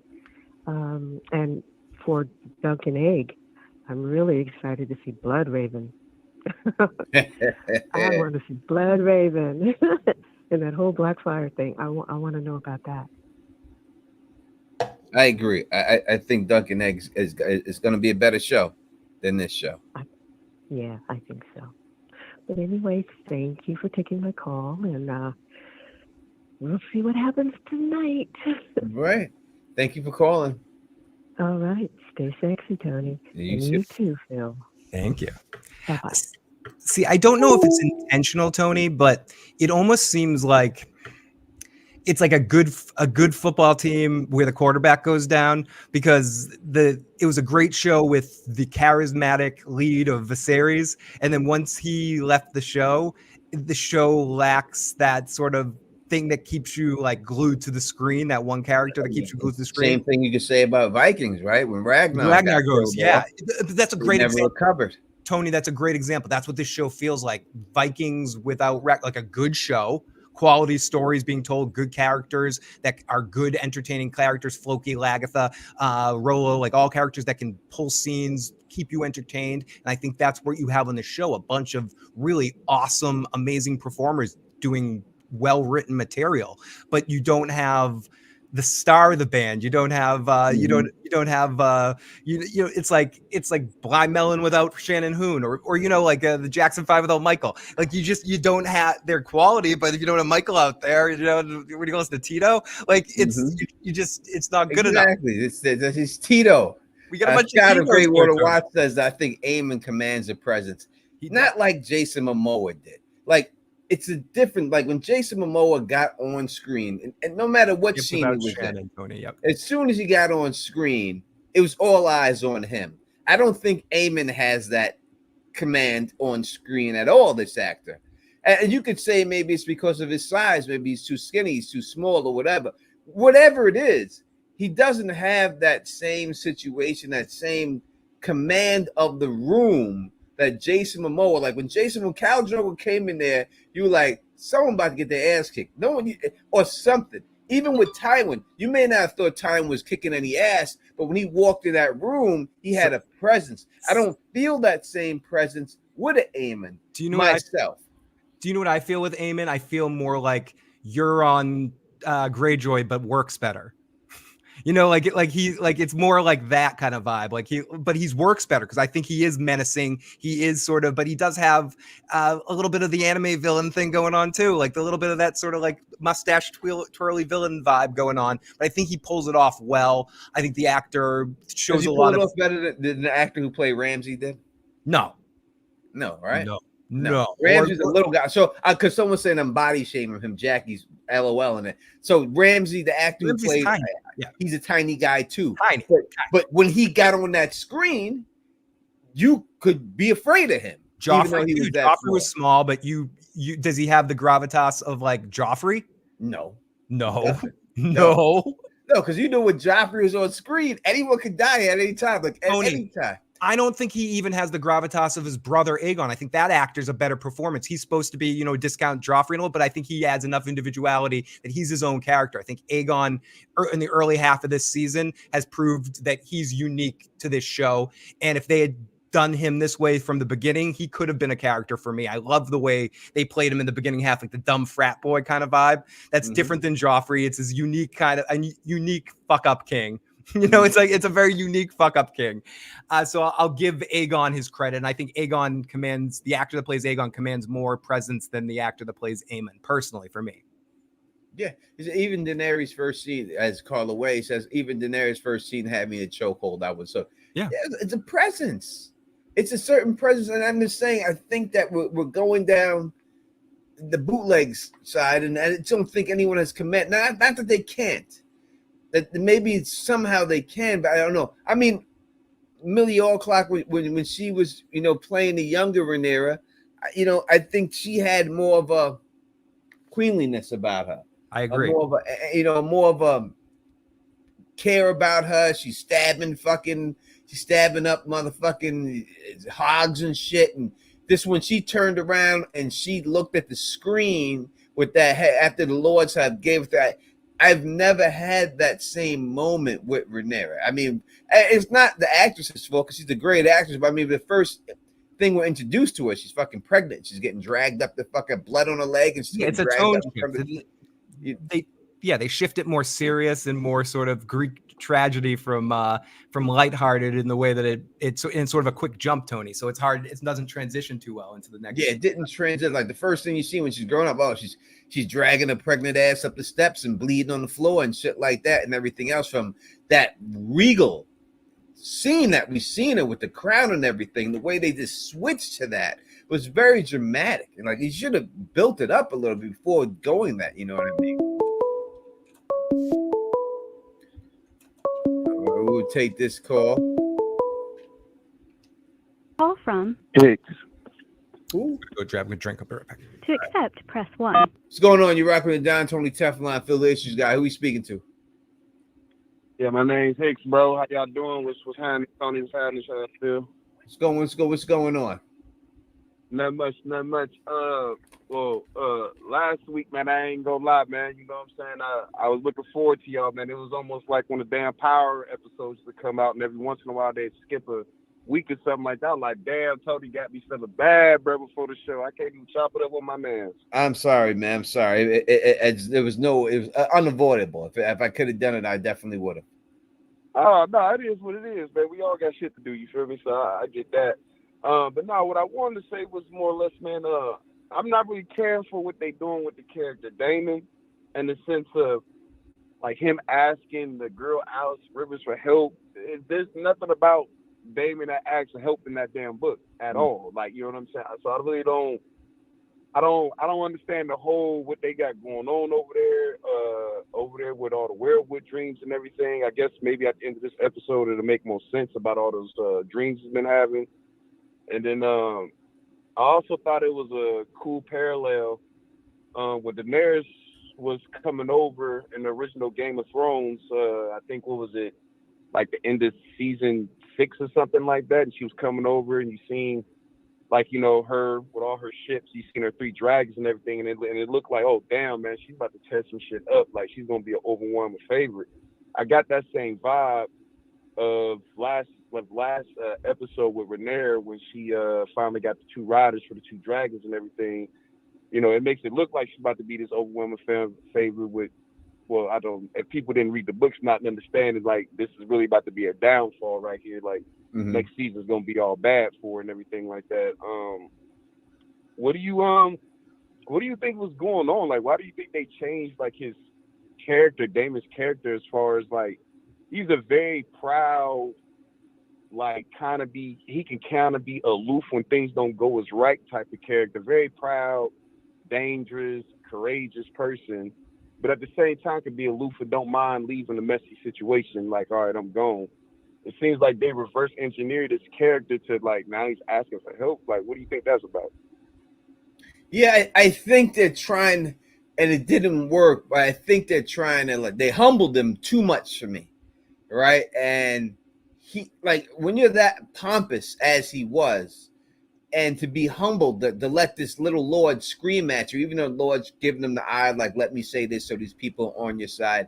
You know, it's like that's not who Damon was. Damon was more, to me, like Mad King Eris. Like, you're going to do what I tell you to do, or I'm burning you all. And instead, it seems like he's now all of a sudden he's this politician, or I'm going to let people shit on me in my face. I'm going to let people just shit on me as long as you follow me in the end. And that this doesn't seem to me who Damon was. Yeah, I totally agree. I thought the next thing that stuck out that was a huge change from the books was you know, as you know, it wasn't Rhaenyra that was pushing this whole let's get these, let's get these bastards right these to ride these dragons. It was Jace, and it's like they flipped it kind of like on his head. Yes, Jace mentioned it to her, he brought it to her attention, but I thought it really stood out that he was just like, yo, like the only thing that like when he questioned the line of succession, you're gonna be my heir. Like the only thing that makes me, I already don't look like you. So the only thing that makes me like different from everybody else is that I have a dragon. But if you just start getting all these dragon seeds and everybody can ride a dragon, then what the hell is that gonna do for me? Like type vibe. And like she's not, and it's like once you put that idea in her head, it's like she's fixated on it. Like, so it's a weird vibe, and I'm still waiting for the Black Queen to pop up. I don't think I've seen it yet, like at all. I mean, yeah, I won't aim in Targaryen, but she hasn't shown Black Queen stuff, so maybe we'll see that. Like, because right now I feel like they got her almost like a fan favorite. Like people are like, oh, like like, which I'm Team Black, but I'm not gonna sit here and fake the funk and say like this woman's not a shrewd operator. Like like. She's definitely a lot more sinister, like in the books, than it is in the show. And so I'm waiting for that character to pop out as well. And that's kind of it right there, man. And really, I had a question for you. You haven't did like one of the with Phil and oh man, I forgot my guy's Bridge. Ford Bridge, yeah. Man, I think a great thing that you guys could possibly do is like, what if like covering the John, like covering the will Robb Stark. It hasn't really been done in the books, and like I would love to see where y'all three will go, or maybe Gray or whomever you want to do or whatever, man. It doesn't matter, but I would love to see you go in deep detail about that, because I feel like that could spread to so many places, and that could like that could be a very much so like a good topic right there. What happens, Yeah, Lord, I'll run it by him and see if anyone's interested in do it and everything else. All right, but thank you for the call, my brother. Call back anytime. Yes, sir, man. Blessings, King. Yes, sir. One. You know what I mean? So listen, I think he makes a lot of good points. They cut Damon's nuts off, I think, a little bit too much in this season. Especially you got a guy in season 1 who's going into battle, sliding on his knees by himself and going into the cave and cutting this dude that got this disease, got the goddamn dragon herpes all over his face, chopping the heads off. You got him cutting down Corliss's brother right at court in front of everybody. He went from that to letting a little boy yell at him and shit. Yeah, he's getting trolled by Oscar the Grouch. Yeah, that's crazy to me. Like I don't understand that. How you say his name? Mikano. I want to address this. He says Emma Darcy is a far superior to Emilia Clarke as a Shakespearean actor. So it's like comparing that. So this is the whole thing. She might be, and I'm not debating whether she is a better actor than her overall acting, right? There are better people who are singers but not as good as performers. Yep. As other singers, right? So you can say Aretha Franklin is probably the greatest singer of all time, but she never put on a show like Beyonce did, right? This is what it is. So it's a difference. So she may be seasonally better, but the performance is not better than what Emilia Clarke has given. Yeah, that's charisma and a certain level of skill is good enough to be able to deliver an amazing performance when it comes to screen acting. Would Emilia Clarke be as good on a stage performance as Emma Darcy? No, definitely not. I mean, if they were both doing pick stage play here on stage, I think that is a great equalizer for actors, how well you do on stage. But that's not what we're talking about here. We're talking about who is when takes cutting things. Emilia plays an amazing Daenerys Targaryen, and she grabs you the minute you see her on screen. 100%. I don't get the same feeling from Rhaenyra. Like Rhaenyra doesn't give me that same feeling. Like, listen, whether you on, let me put it to you like this. Whether you were on Daenerys' side or not to take the 7 kingdoms, even if you weren't on her side, when she had those slavers and she sold the dragon to the slavers, and then she flipped on the slavers and took the dragon back and made him burn everything. And she was like, the guy, and he was like, "You speak Valerian? Valerian was my mother's language. Of course I speak it." Yeah. And she had those dragons burn those motherfuckers, Jakar. That scene right there is better than anything this chick has done in 2 seasons. So far, for sure. And it's not her fault. I'm not saying it's her fault. Maybe she wasn't given that scene. But there's no scene that we've seen from that. You speak Valeria? That guy, you speak Valeria? My mother was Valeria. How do you know? Oh my God. What? And she's like, Esklaskis, kill them all, kill them, but don't hold the neck. And they was like, stabbing her. Ain't no scene that topped that shit, bro. Are you crazy? She did no shit that topped that shit this season at all. When she walked away with the Unsullied and them dragons flying over her, you was like, I'm with her. That's a leader. It made you want to. I'm with her. I'm rolling with her. Yep, People to this day, when they see Amelia Clark will call my queen, my queen. When this is over, they won't say that to Rhaenyra actress. Guaranteed. No one will recognize her like that. Guaranteed. And that's the difference. The stars of this show, and someone could tune in here in the wrong context and think we're shitting on the show. We're not, because I think this is a really great television program. I think the stars of this show, though, are the dragons. And when the dragons are on screen, and it's not about the battles either. I'm talking about simple scenes. One of my favorite scenes, I talked about it earlier too, was when Aegon's getting ready to drunken dragon, and he walks up to his Sunfire, right? And and gets close to him and kind of licks his face, like my cat or dog would lick my face. It's just a small moment, Tony, and it was such a great character moment for both dragon and human. I think those are the best moments that this show has, really. 100%. Goddamn, Space Ghost is in the building, right? Coast to coast. Let's see what this is. Coast to coast with Space Ghost. Yeah, it's Karen again. Oh, good. I mean, bad. Sorry. We got disconnected. KP, we got disconnected. Call back. Jesus Christ. Sorry. He must have heard me making fun of him. Sorry, KP. I don't know. What did he do? He's talking to him, man. But yeah, I'm not, please do not make me think that I'm hating on these actors. No, I think we both really like the show. I like the show. I think the show is doing great. I'm just saying it's great. It doesn't have that feeling. And maybe it will get it, you know what I mean? But it just doesn't have that feeling that I've gotten and stuff. Yeah. Just haven't gotten that feeling yet from them. They haven't given me a scene like that. They haven't given me no scene like Daenerys burning them damn slavers. I haven't felt that. Maybe we get it this episode.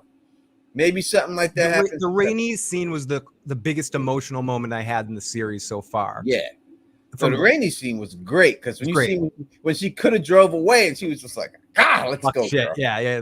Let's blood and fire, motherfuckers. Blood and fire. Let's go, girl. We going back. Like that's a scene like this chick needs to have. You know what I mean?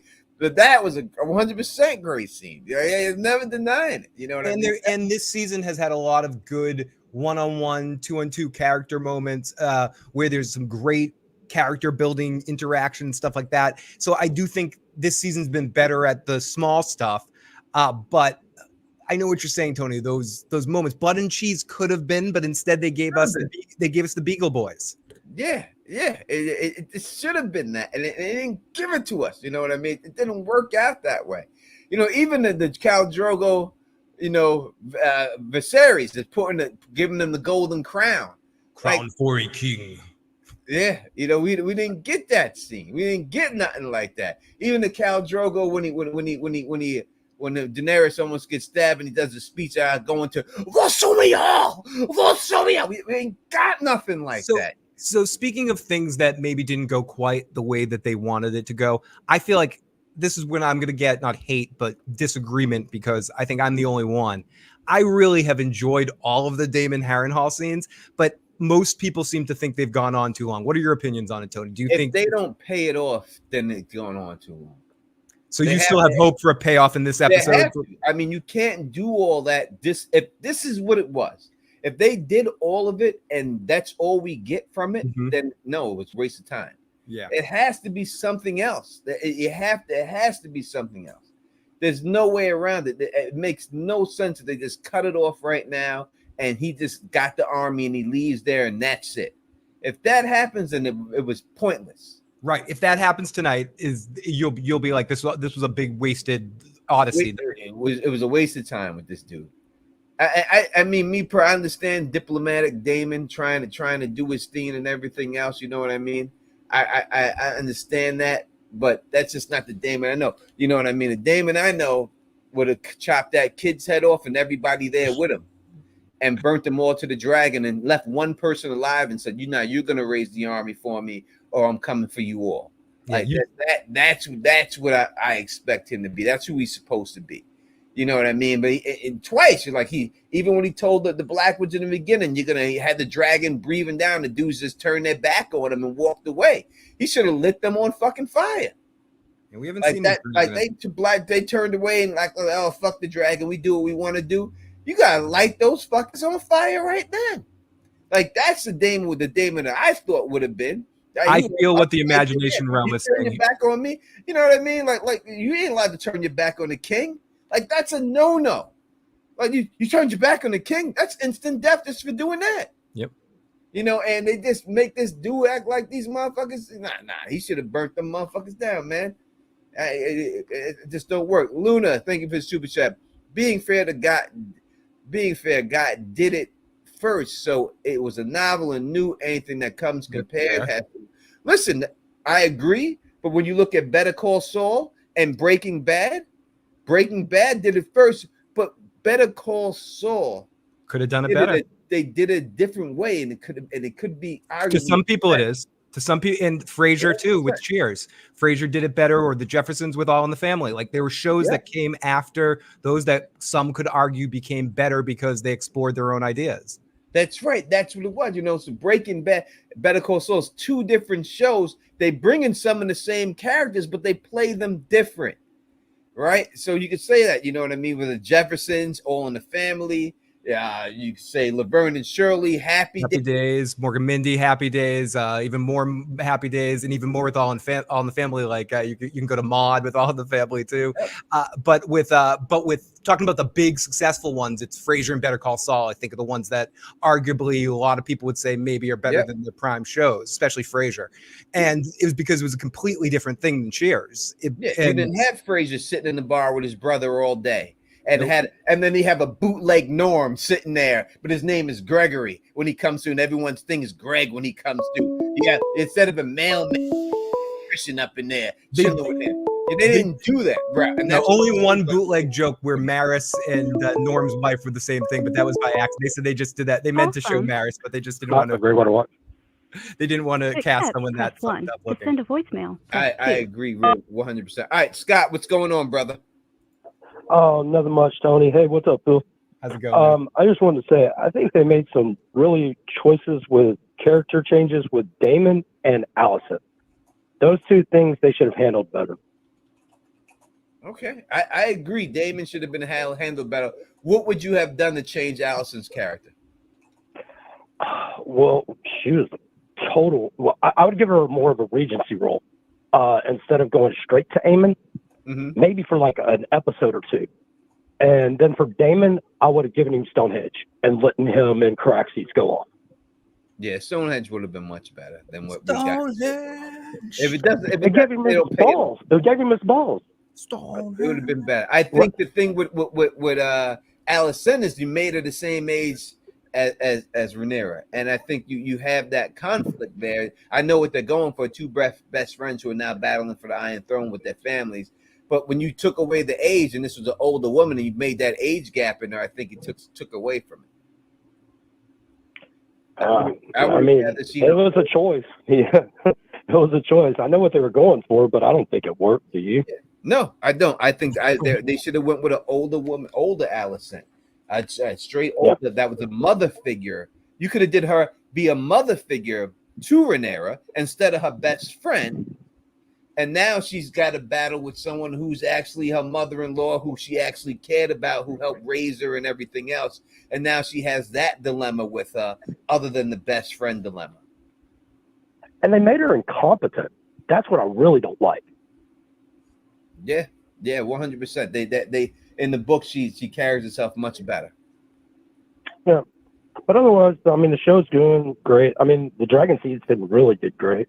I want to see Adam. I hope they develop Adam great. Like, I mean, Adam is to me, that's the best part was Adam and Sea Smoke. Yeah, I hope so. I hope, but I can't be confident that they will. Right. All right, man. Well, I'll get off and let somebody else call in. I appreciate the call. Great season. All right, later. Hey, brother. Peace.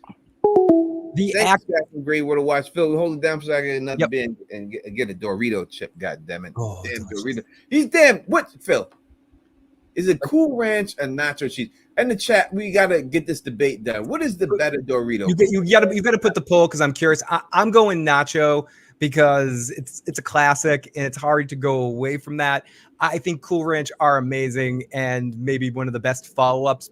Maybe close with like M&M, the peanut M&Ms versus the regular M&Ms. I know so many people prefer the second version of that. I would personally go with the nacho cheese Doritos just because when I think about a Dorito in my mind, it's the nacho cheese ones, and when I crave it, it's that kind of cheese. But it's close. I don't think there's a bad answer here, but I think this is, if there's a poll, it would be very close. It would be like in the 50% on both sides. It's hard to pick. I'll be right back. Yeah, no, it's hard. It's hard, Tony. We need to start a separate channel called where we just have like food discussions because this needs to happen because the chat has already exploded. Let's read a couple of things while we get here.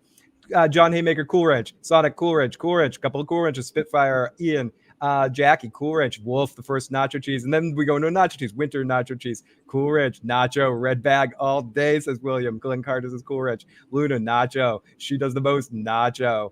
Let's continue down here. Imagination, nacho all day, Julia. Yep, I'm with you. Serial killers eat Cool Ranch, says Wolf Spear. Cool Ranch Doritos and corn nuts are the best combination. I do not think Cool Ranch would last as Imagination Realm. Tastes great, less filling. Carlo Wayne says they do not have Cool Ranch in Australia. One thing I noticed when I was traveling a little bit around, different places have different kinds of Doritos that don't exist up here. And when I was somewhere, I forget where I was, I got these like a pizza flavored Dorito that was very, very good. Helena, better be not forced. I don't want to see Helena get into trouble. Protect her at all cost. Jen, nacho cheese, better for dipping with chili. Did I say chipping? I did say chipping, but in fairness, there is some alliteration there that I could possibly have messed up. OG spicy. Ooh, the spicy one is really good. Crystal says nacho. The Taco Bell Dorito conquers both nachos and Cool Ranch, says Peter Griffin. And we'll take Peter Griffin's word for this because he knows. George says Cool Ranch. AK says, depends on what I'm eating, but I will reach for Cool Ranch first. Luna says, I'm getting a bag of nacho right now.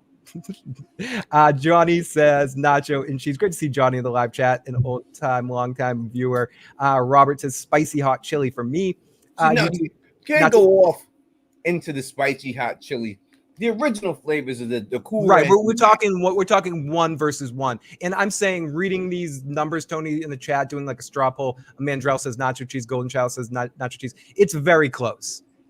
I would say it's 55-45, one or the other. It seems like Nacho is beating it a little bit, but I could be just imagining because I voted Nacho.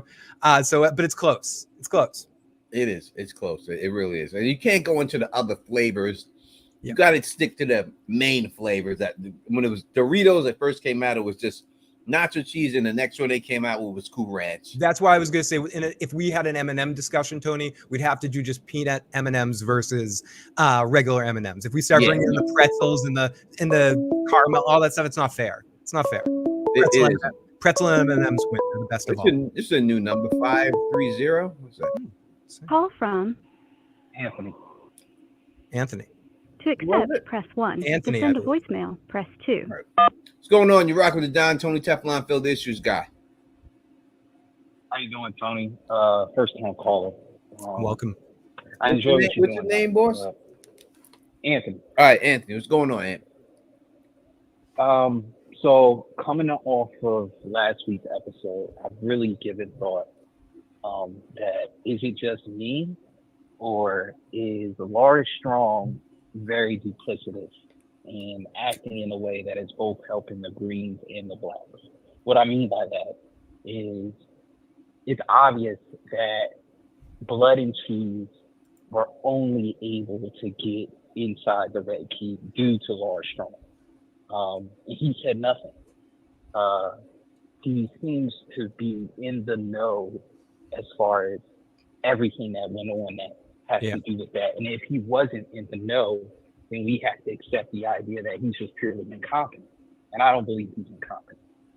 The second thing, it seems as though he said something to the king to send him off on his path, to be drunk, to talk with his mother, to get into another argument with her, to be drunk, to get on the dragon, to ride the dragon, and ultimately get into a situation that he wasn't even prepared for.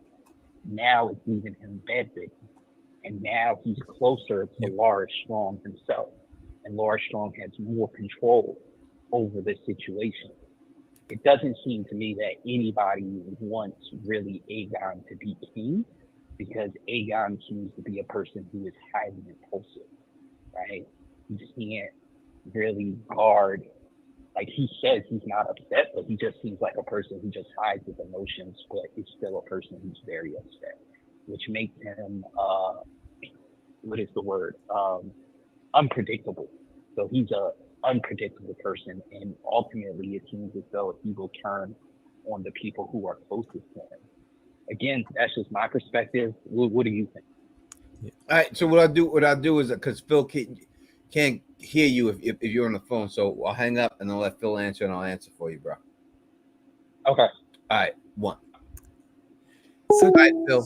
So Tony, I think Laris, I do think he's smarter than he seems and isn't really a screw up. But I do think what we saw here wasn't explained. But I think I have my own headcanon about it, and I'll see. Let me know what you think, and if where you come in on this. So I think initially Laris maybe did whisper in Aegon's ears to do some drunk dragoning, because he thought he would have more of a chance and more of an influence and be more aligned with Aemon.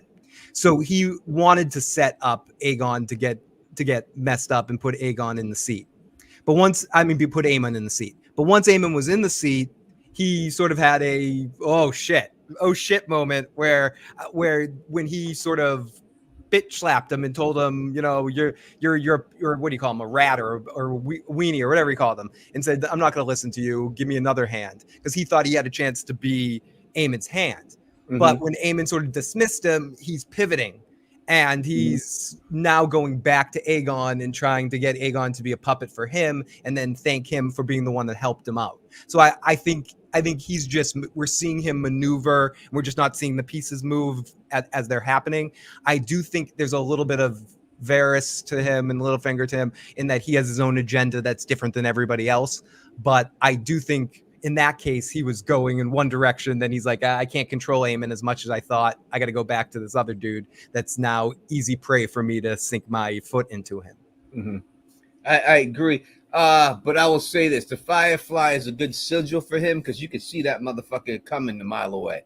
It's like, it's so obvious. So the thing about Varys and Littlefinger was the shit supposed to be behind the scenes, especially in the book.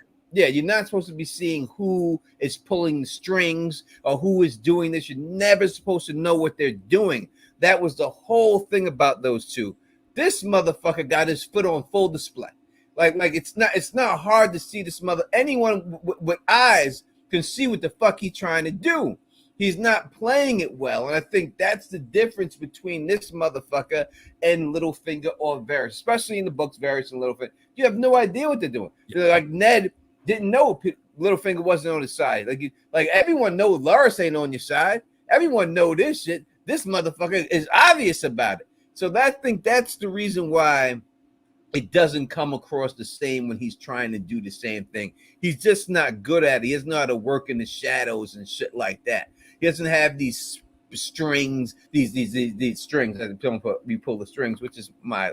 Thank you so much, Auntie, that you remember that.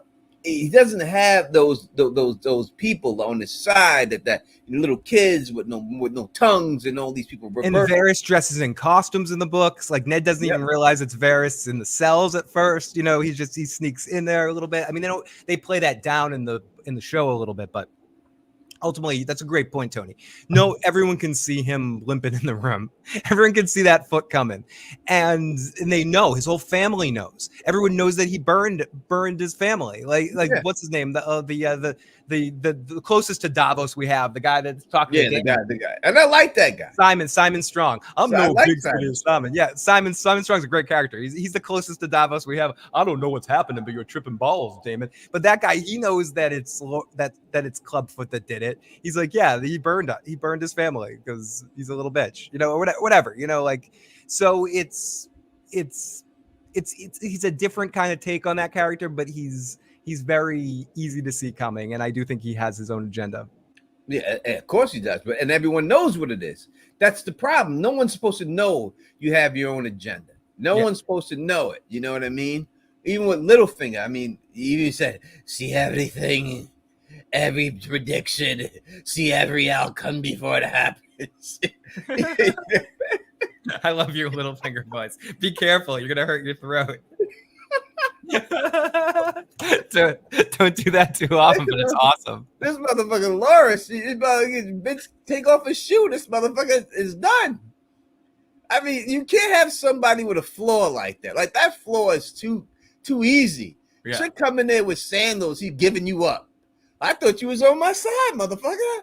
She got sandals on, you wiggle her toes at you. Now you giving me up? You can't trust nobody like that. Yeah, you're gonna give him the ass, no pussy or nothing. Just wiggle your toes at this motherfucker. That's all you gotta do. No. I can't trust nobody like that. I can't have that motherfucker on my side. If Allison had only worn open toe shoes to that small council meeting, Tony, it would be a whole different situation. It would have been a whole different situation. I couldn't get it out. If she would have grabbed that ball with her foot, game over, and twirled it around, he would have backed her. He would have backed her. It would have been a dud day. He would have been backing her straight up and shit. That would have been it. All she had to do is pull out some lotion and shit and start lotioning her feet. Like, oh my heel's a little cracked. Can you take care of this for me, Lars? It would have been over. That motherfucker would have been on your side. That would have been it. Do they have lotion back then?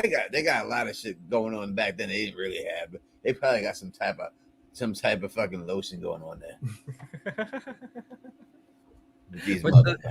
Put the lotion in the basket. Get the Clubfoot again. It puts the lotion in the basket.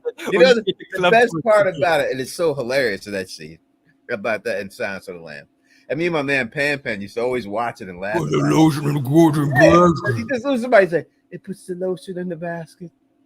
It puts the lotion in the basket. Put the fucking lotion in the basket. I know when he first said it's so perfect, dude. And his voice cracks and he sounds like he has spit in his mouth when he says it. Yeah. Put the fucking lotion in the basket. It puts the lotion in the basket. I don't want to die. Please save me. It puts the lotion there. Please, I don't want to die. Put the fucking lotion in the basket. Let's do it.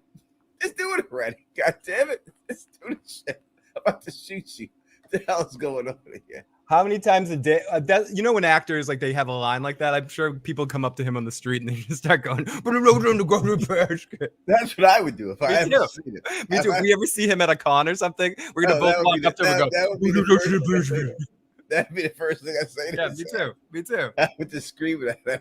I can't help myself. When I've met other actors at those things, I can't help it. I'll say their line to them. I have no.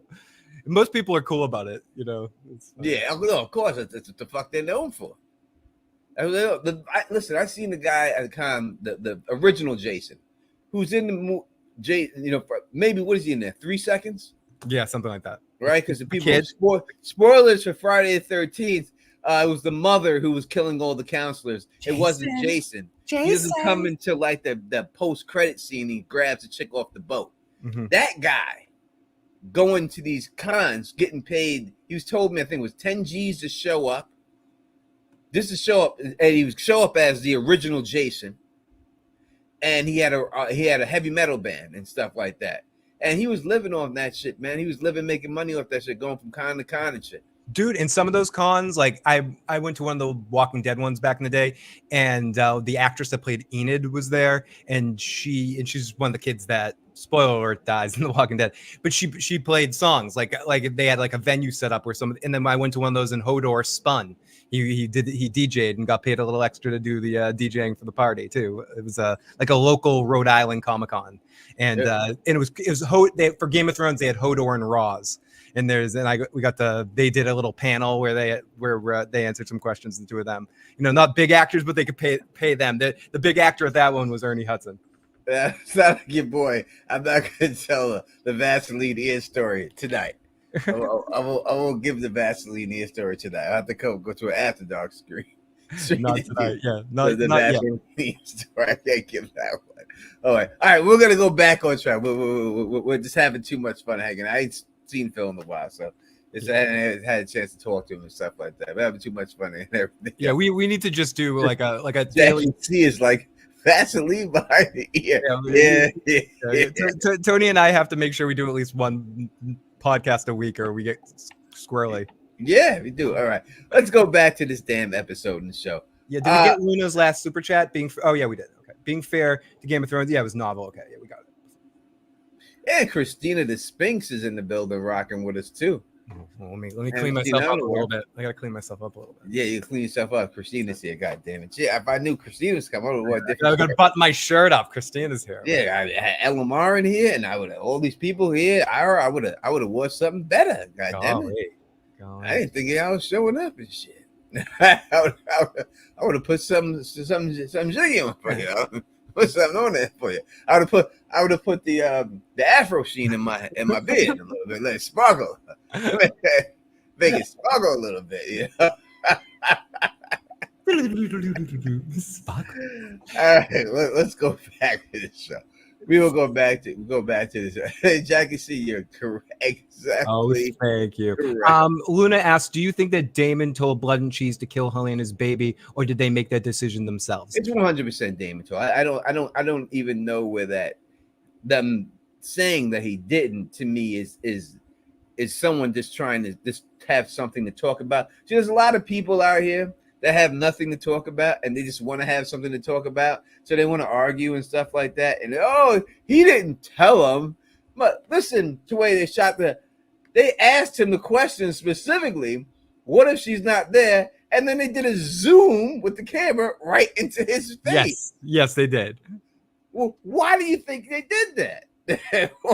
Why do you think they did the zoom in his face? They did the zoom to let you know that he's the one who said it. That was the whole point of the zoom. That was wait, back away, Phil. We're gonna do it. We're gonna reenact it. Wait, give me a second. I gotta fix. Right. Are you ready? Wait, give me a second. Yeah, I'm ready now. Yep. All right. What do you want us to do if we can't find them?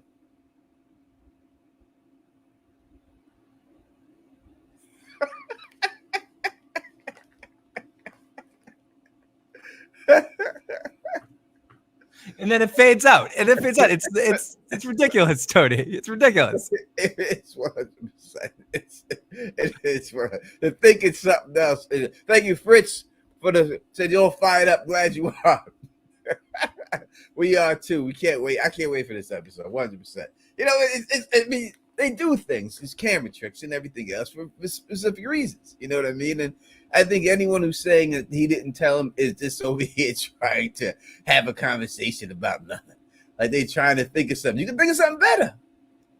You know what I mean? But that isn't disputable. I don't think that's disputable.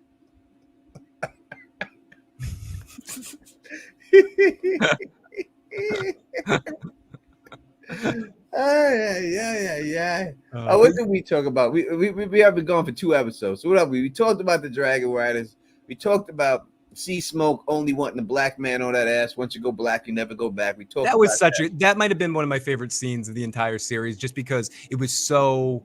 First of all, the dragon's personality was exceptionally well done, and also that actor is just killing it on screen. Every time he's on screen, you can just feel his life about how he's excited, and it carries through to the character.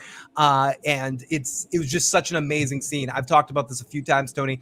I've had this dynamic with a cat or a dog before that follows you around the neighborhood and plays with you like that. I thought that, and then when Ulf, like when the dragon pushes him over, were some of the best moments, just because, oh, I'm gonna mess with this guy. I'm playing with this guy. Oh, this drunk idiot. He's fun. Oh, he's fun.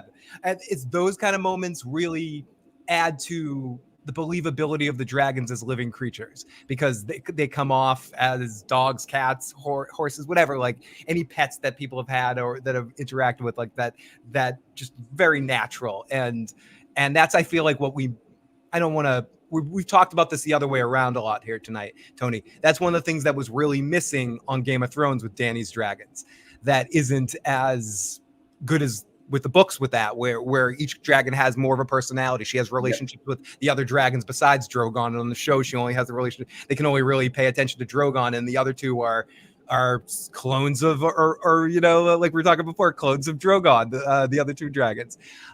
So but on this show they really pay attention to give each one of those dragons immense personality, and that's it pays off. It really works. Yeah, this dude, and people, oh, he has Targaryen blood. They can smell it. The dude was rolling around in dragon shit. All right. I don't know what dragon shit smells like, but I would have to think with a shit that big, that dragon, as big as that dragon is, the shit that must come out his ass has to be so huge that if you get covered in it, they can't smell the motherfucker coming off of you. I've seen dog shit and the shit stink. You know, I've seen shit outside, cow shit. The shit stink. So I don't want to hear that he was able to smell the blood in his skin. He just liked the dude. For whatever reason, he liked him, and he wanted to be down with him. It got nothing else to do but that. It reminded me of, you ever see that movie Caveman? They didn't even speak a fucking word. Oh, yeah. In that whole movie. Is Diane Lang, Shelley Long in that movie? She's in it, right? I don't know. That's not the movie with Ringo Starr in it, is it?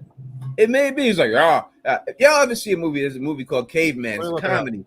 They don't speak one word. It's and all the actors just did that themselves. It's a funny movie. I've seen it back in the day. But there's one scene where there's this dinosaur shit, and they start playing in the dinosaur shit. Yep, Shelley Long, Dennis Quaid, and Ringo Starr. Yep, yeah, they're all in there, and they're just playing in the dinosaur shit. They're just in the dinosaur playing like it's a mud bath. And then the one guy goes, doo doo. The other one goes, caca. And then the Asian dude goes, shit. Yeah. Great movie. That's the only word that they did in the whole thing. And they realized, because after they started playing it, they started smelling each other. And that was it and everything else. So, yeah, you know, I'm done with this whole dragon blood shit. It's just all propaganda by these Targaryens and everything else.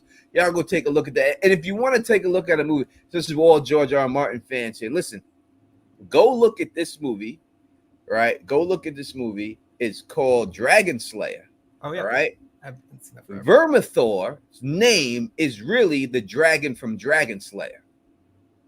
Like, that's where it's like Pyrax of, I can't think of the name right now. The dragon that was, you can look it up, Phil, or something real quick. The dragon from Dragon Slayer. That's with this name he made that dragon from. Like, that was his dragon from there. Dragon Slayer. Go watch that movie, and you will see how much of that movie George R. Martin took to write these damn books, because he took a lot. Oh, Vermithrax pejorative or something. Yeah, Vermithrax. And if you, that's what Vermithor's name is really Vermithrax. That's where he got that name from. It's Vermithrax pejorative, whatever. That's what Vermithor, that's what the name is. It's from that movie. He took it from that dragon. And George R. R. Martin has come out and said how much he loved that movie, Dragon Slayer. You know what I mean?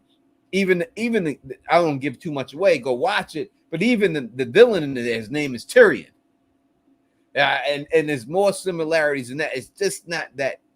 It's a lot. It's a lot. I want to go through them all with you and everything else. But watch that movie, and you will see how much George R. R. Martin was inspired. Let's say inspired by that movie and put in his books. Please do it. It's a really good movie for back in the day and everything. You go watch that movie, Dragon Slayer. In fact, if you don't, go on my channel and like Google Dragon Slayer things, similarities. I did a whole video on it back in the day of the similarities from Dragon Slayer to his whole book series and everything else. Now, Tony, Luna's been asking us to talk a little bit more about Corliss. Mhm. It's tough to talk about Corliss. Tony was mentioning this earlier because his scenes haven't amounted to much this season. Obviously, he's been dealing with the loss of Rainey's. And I think the interesting thing that we've seen with Corliss so much this season has been him trying to find an heir for his throne and for his situation. And every time he reaches out or connects with somebody is the wrong situation. It's, I'm blood and fire. I'm not this. So he's in a weird situation, or what happened to Luke. But I do think Tony mentioned this earlier, and we can explore this a little bit. I do think they're underusing the character of Corliss at this point. Maybe they're saving the real stuff for his own series because they know they're going to do more with him in his own series, so they can save a little bit in this series and pay attention to other people. But I do think we're being undersold one of the best characters on the show, that we're not getting enough stuff for him doing. One of his best scenes, he didn't even have dialogue. It was the scene with him and Rhaenyra at the beginning after Rhaenys' death, and just seeing him sad in a moment. Other than that, we haven't really seen him dealing with Rhaenys' death. That could be something that they explored with him this season, and had some scenes with him losing his cool or losing his emotion, or trying to cope with the idea that he lost her, but she died in the way she wanted to die. I don't know. I feel like they did miss some opportunities with him, Tony. What do you think? Yeah, no, they definitely are underserving the character. They have, oh, Corliss, you're hand of the king. He ain't did shit since. And as someone mentioned in the comments, he's had the same conversation with this dude 5 different times by the boat.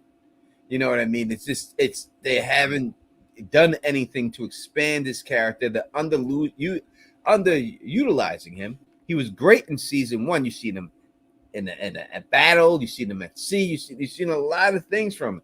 And it seems like they got rid of that for whatever reason. They gave him, I guarantee his screen time right now is way down compared to season 1 for whatever reason. And they're just underutilizing a character who's a great character, great actor playing the character, great character, and it's just not doing it any justice. Because we've seen other Hands of the King. You're gonna show this damn this Krispy Kreme motherfucker as Hand of the King do more than we've seen Corliss do. And Corliss is a much better hand than this guy could ever be. They call him Crispy Baby. Sorry. You know what I mean? So I think they should have done more. And Luna, yes, I agree. The Baylor Corliss scene was very good. The one scene. Yeah, absolutely. That's the scene I was talking about too. And it ended great with her doing that. But then they don't really build on it in a way. No. I mean, maybe they could have had more scenes with him with Adam and flesh them out and not had the same scene on repeat, and kind of build on each scene, building their relationship closer and closer and closer and closer. But it hasn't seemed that way, has it? It just seems like he's getting more opportunities now. He's the first mate, and but like we haven't seen on screen their character progression. We've just seen the bullet points. Yeah, the guy's like, how you drive the dragon? Must be on your mother's side. Motherfucker, you know it's you. Yeah, exactly. Like, you know it's you. Like, you know it's you. I mean, why they gonna play it like that? Listen, you know where it's going. You know he's gonna accept him into his house, but now it's gonna look like he's only doing it because he's a dragon rider. It's gonna make him look like an asshole. You know what I mean? When his wife peeped it, the first time she seen him, the wife peeped it. Yep. As soon as she seen him, she's like, yeah, that's my husband's son.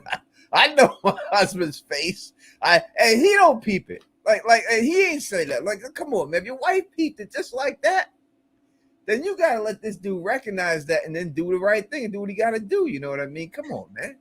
It just don't make no sense where they did it. As soon as she seen him, she was like, oh shit. This is my husband younger, right? I remember that face. Yeah. Like she knew. She was ready. You know what I mean? And this dude ain't catch it. So I think they could have did that dude better. Absolutely. They could have did him better. All right. We're not ending. We're ending a half an hour, 26 minutes. We're not going to spoil anything or anything like that. But we're going to, in a roundabout way, talk about in this end of this episode. Where do you think this episode has to end? Blah, blah, blah, blah, blah, blah, blah, blah, blah, blah. So Tony, I don't know. Okay, slight. We're not going to talk about this at all, but I just have to say this because I don't want to accidentally say the wrong thing in what little I'm going to say. But we have to see another big dragon battle tonight, right? Okay, you think so? Right? Don't we have to end the season with that? I think that I would think it could go that way. Or do we start next year with it? Or you have to see Rhaenyra, I would say, approach King's Landing, right? Yes. Like she has to make her. I mean, you know, it's like last episode, you're gonna have her standing there with all these dragons screaming behind her, looking, like the Daenerys approaching, like riding on the ships, getting ready. You're gonna have that. You can't have her not follow through with that and make it to King's Landing and stuff like that after doing that. Well, you're gonna have them scream again next episode. At the end, they're gonna scream, "Oh, we're gonna do it next season." No, she has to make her way to King's Landing in this episode. If she doesn't make her way to King's Landing in this episode, then I don't think it's going to. Tony, does another dragon die tonight? No. Okay. No. I don't see a dragon dying tonight. I don't see. I don't know if we're going to get a big battle either. I mean, we're going to get a little battle, I think, but I don't think we're going to get a big battle. So you think you think what I'm hinting at is going to be more an early next season thing? Yes. Okay. Yes, I think we get a little something, but I don't think we get anything. I think we get people going to Harrenhal and nobody's home. You might get that. And Damon does a little whoopsie daisy thing going on. Mm-hmm. But I don't think you get anything besides that. I think you have. I think you get down there and everything. People want to see the Cromonacle tonight. God damn it! Listen. We'll be talking from starting Wednesday until it comes out every week, every Wednesday, same time as always. We're back to From. We're back at it. So you know what I mean. So make sure all you people here don't watch From. I'm telling you, trust me, man. If I tell you to watch a show, I'm not saying it just because I want you to watch my channel. I'm saying it because I'm telling you I don't like a lot of shows. And I'm telling you it's good. It's good. You'll enjoy it. Just go watch From. You'll love it. Trust me. Watch the first episode. If you don't like it, come back to me. You paid $4.99 for it. I'll pay it back to you. I'll give you $4 back. Tony, do you think this is a team black or team green win episode? It has to be black win. We haven't seen black win yet. Have they won anything, Team Black, and anything like that? Not sort of like a capper off of a longer term situation. Nothing. Maybe I don't think we've seen it. We've seen anything. We've seen the Greens cutting people's heads off. We've seen the oldest throne.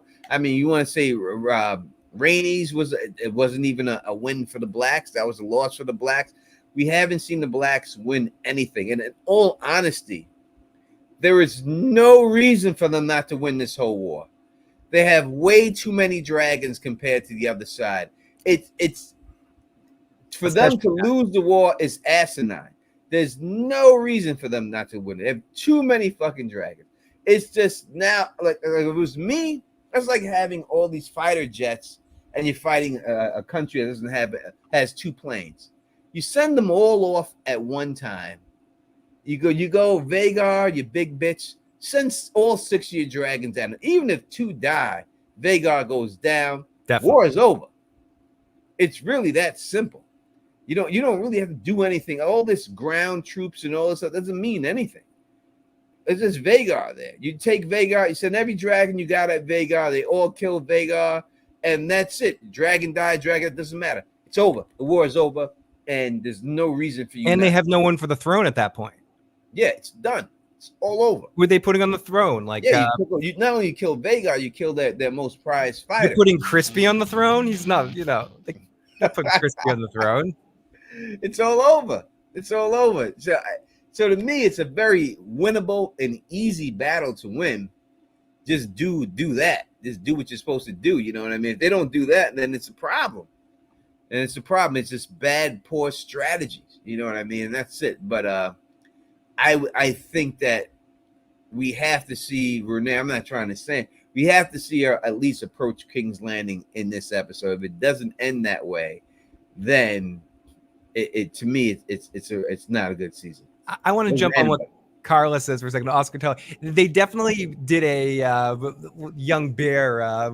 What's her name? Leanna Mormont kind of moment with Oscar Tully, where he's sort of blew up the spot. It was like, fuck this guy. I thought it was a great performance by the kid. Whoever this actor is, a young guy. The performance was really believable. And how much of that? Because I agree, Damon was sort of diplomatic Damon, and I don't think anyone likes that. But I'd rather see Damon cut the kid in half. Do you think any part of it wasn't necessarily domesticated Damon in that moment? It was almost like a dragon accepting someone, like he appreciated the balls on the kid.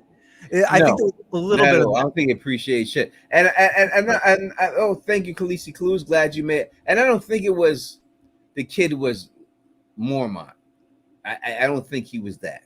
Because he kind of winked at Damon, like, "Let me say this shit about you." Okay, let me talk. So you think he was putting on a little puppet? Yeah, he's putting on a performance. Like you look at him when he starts saying it, he looks Damon in the face, and he didn't give the wink, but he basically gave the wink, like, "This, let me say this shit so to get these guys on my right. I gotta do my Muppet show. Yeah, the Mormont didn't give a fuck. She was like, "Okay, Ben, when your son was flayed by Ramsey, you didn't answer the call. You didn't answer the call." Like, she didn't give a fuck. She said that shit real. This kid wasn't saying it real like that. No, so I think it's a whole different situation and everything. People are asking again, who's gonna die tonight? I don't know if we're going to get, and Joni's asking that, a major character death tonight. You can't do that. I don't want to spoil anything. I think everybody knows that in the end, just about everybody in the cast dies. I won't tell you who and survives or not, but in the end, just about everybody dies. So some people make it, some people don't, right? It's Game of Thrones. But I don't think we get that main character. And I'm talking about Kristen Cole, Rhaenyra, Alicent, Aegon, whoever you want to name, that main cast. I don't think we get a main cast death tonight. I don't see how they do that. Yeah. It would be too early for me. If they did that this early, it would be way too early. Now, Tony, the thing about Alicent, and so many people are not necessarily liking her storyline. I've heard some people talk about that, of where they're going with her at this point. The problem with Alicent, and correct me if I'm wrong, because I know you know the source material better than I do, she doesn't have much in the books at this point. So they're sort of having to create things for her. So because she's one of the co-stars of the series, essentially, and she eats up scenery. Like, she's amazing. She's charismatic as fuck on screen. They're having to create stuff to put her on screen when she's not necessarily needed in an episode. So I think that's why her story feels a little something at times, because they're making stuff for her. There's not a lot for her to do. It really isn't, and everything else. But you listen, there wasn't a lot for Cersei to do either. In the books, yes. I mean, what was Cersei really doing in the books besides spouting it out? Not a lot. You know what I mean? But they gave her a position where she still had some importance. They nipped off all of her importance. They've taken everything away. They've taken her father away. She's just a pawn in the background and everything else. They made her sleeping with a guy who just to sleep with him and stuff like that, which I don't blame her. She was sleeping with the Crypt Keeper. She can do what you want. You know what I mean? But they've marginalized her character so much that right now, no one gives a fuck about anything she says. And she doesn't have anything to say. She has nothing. She has no power. She's just going off with an old man into the woods to go take a fucking bath. Yeah. You know, and that's the way they could have did her a little bit better, I think, than they've done her. Yeah, I agree. I mean, it's hard because she is charismatic and it's great to have her on screen, but they've ran out of stuff to do with her and they're just spinning their wheels at this point, and it shows.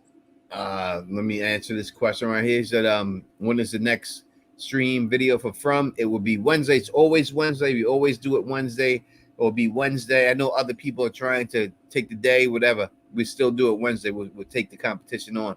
We'll be here Wednesday as always. Every Wednesday, we will be doing a From stream all the way through the season. And then when the season starts, we'll have the From After show on Sunday. We will have actors from the show on there like we always do. And we'll be doing that also. So, you know, check us out. We'll be here for From. No doubt about it. So this Wednesday, bring your theories. Let's go. Bring your theories. Let's go. Because a lot of people in this From community, and it's funny, the people in the From, they try to like I'm kind of cool with some people in there and everything else, but I've seen recently that people have tried to miscue my words and say stuff just to try to try to belittle me for whatever reason, just to make up, say I said things I didn't say. And it's just I don't know. I don't like people putting words in my mouth and saying shit I didn't say. I don't. One thing I don't like in life, discredit my shit, man, and say I said something when obviously I didn't say that, just to make yourself look a little bit better and stuff like that. It ain't about that. So in the end, I am not eating a chip. I'm 100% right. You'll see when it's all said and done. I ain't worried about it. And let people keep saying their things that ain't gonna come true when it's all said and done. And when it all comes true, and I'll be sitting right here. When it's all said and done, and all these wild things that I've done this for years, I already know what it's going to be. Right, so I'm not worried about it at all and everything else. All right, let's keep it moving. We're here for Game of Thrones. House of the Dragon. So, yeah, they play the theme song. It's the same theme. Yeah, same theme song and everything else. Let's just keep going on here with everything else. Let's just talk about a couple other characters. Have we gotten to everybody? I think we have. Oh, Antoine, Phil, please bring. I'll probably be on this Wednesday. I think I'm out of my crazy time period. What else do you got to say, Antoine? Oh, okay. You Antoine texted us. He said, "Who are the British actor that should play Roge? Or are they going to go with Lara, played by Abigail where I'm not sure. I know that Antoine. Hayden Christensen should have been Aegon. Evelyn Lynch as Jahara. Aisha Ware is Lusha, young British actor. Thank you, Antoine. We'll see you at the after show, my friend. Can't wait. We'll be talking some schmack. Definitely that. When you're done and you're ready to watch the show, when the show is over, run over to Phil the Issues Guys channel. Check him out. He's gonna have the stream. He's gonna be doing everything we're doing right here. Yeah, there'll be some annoying singing mixed in too. We'll sing the Crispy song. Not annoying. People like, do you think we'll get another fight? I think that they showed another fight in the trailer. They showed some type of battle happening. I just don't. I think this may be the longest episode of the season too. This episode coming up again. So Phil, do you think it was a smart move to do this in 8 episodes? Or should they done it in 10? 10 episodes. Maybe this is me, Tony. Maybe I'm just a whiny old man, I walked to school in 10 feet of snow, Tony. And back in my day, seasons had 26 episodes. And so if something's 8 episodes to me, it comes off more mini-series than season. 10 to 15 is the sweet spot for me. If a series has 10 to 15 episodes, that I think it gives enough time to flesh things out. I do think adding a few more things to this season and fleshing out a few more character stuff, I think you could have done 10 episodes of this season. That being said, there were 2 good but filler type episodes this season too, Tony, right? Like they said it was going to be every episode's a banger, a banger, a banger. We've definitely had a couple of episodes that were more slow moving, building things up kind of episodes, or taking a breath after a big event. So it's not like they didn't take their time this season. So maybe 8 was right for the story they wanted to tell this season. But I like 10 because I feel more immersed in it. I can't believe the season's over. I can't believe this is it, Tony. It doesn't feel like enough time. It feels like we're covering one of those weird Netflix series that's out in 3 days, Yeah, just 8 episodes. If every episode was a banger, but when you have all that Damon stuff, and I'm drinking too much, guys. I haven't eaten shit all day. That's why this shit is. I'm so excited to drink, but if I drink now, I won't be awake for the stream. I think I've eaten Tostitos with salsa all day. That's it. And let me give a shout out to Noah motherfucking Lyles, baby. Noah Lyles. Listen, man, talked all that shit. He told you, he said that USA, I got you. He talked all that shit, and that 100 meter dash squad was, anyone could have won it. It was like he had an easy race on there. He talked all this shit. He toasted America, I got you. And this motherfucker went out there and won it straight up. You know what I mean? So shout out to Noah fucking Lyles, baby, for bringing that fucking gold medal home, man. Running his mouth and do it. A lot of people run their mouth and pull it off too. Because I know a lot of people are hating against it and they want him to do it. But run your mouth and pull that off. That's my motherfucking man right there. You know what I mean? He did his thing. So shout out to him and everything else. Let me call a way up in there. Let me get shout out to the Australians and the swimming team. Australian swim team was doing their goddamn shit up in that motherfucker. But Australian swimming team. Was that Amber? Amber? Is that my Amber? I think it is. I think it is. Oh, Amber, I miss you so much. If this is you, thank you so much for showing up. I'm going to hold this up in the air right now and take a swig out of it. Thank you so much, Amber. If this is you, I'm not sure if it is. I think so. But to Tony, to the point, it's like, oh, I'm sorry. Did I click off of it? I did. Did you? But with Damon, I mean, would they have stretched his storyline even longer if it was 10 episodes? I know I liked it, but most people think that lasted too long. So can something feel rushed and dragging at the same time? And I think some of the weaknesses of this season, which it's a great season of television, don't get me wrong, but could it have been next level awesome if it was 10 episodes and framed out a little bit differently? Maybe. Or maybe the opposite, Tony. Like, I don't know. Maybe would it felt too dragged since could we have spent more time? This is something you were talking about earlier. Sorry to jump around a little bit, but you were mentioning that what would have been interesting with the Dragon Seed stuff is if we met some unnamed Dragon Seed that we haven't met yet or something, or some other character that's familiar to us or something, or we don't know the names of the Dragon Seed. So two people could have been one character. You know, we don't necessarily know. And then we spend more episodes fleshing out those characters, and then we lose somebody in that big moment in the last episode. It could have been a more what the fuck second to last kind of episode. So maybe some more time doing stuff like that. I don't know. What do you think? Yeah, if they would have definitely they showed us 2 Dragon Seeds. Those are the only ones we've seen in the whole show. So it was obvious those guys were going to get dragons. I think if they would have just showed some other ones that were up there, like say the lady who was up there, pick anyone, and showed a couple of scenes with them so that we wouldn't know who exactly would have got the dragon. So that way, if some of them died, then it would have been shocking. But the fact that he showed Hugh and his family, he showed this off the white in the bar, you knew they were going to get it. You seen everybody else up there. No one know who the fuck everybody else was up there. So you knew he was going to get it. And you knew there was going to be the 2 to survive it and everything else. And I think they could have made that just a little bit better. Just by putting a little more, put more people in there that could have won it. Now, Tony, just to be fair, Delta makes a great point in the chat. Interview with the Vampire was only 8 episodes, but the writing was phenomenal, and so was the pacing. I think the issue with House of the Dragon was the pacing and them taking too long on certain plots. That's a fair point because I didn't even think that Interview with the Vampire was 8 episodes. I never thought, this is only 8 weeks. Right. It was just exactly the amount to tell the stories that they wanted to tell. In House of the Dragon, I'm specifically thinking something's wrong with, it seems like there should be more here. Something's off. And I will say this too. It is more focused in the Interview with Vampire. And that Lestat is just a fucking amazing. Oh, dude. Like it's just we talk about people getting on the screen and jumping off of it.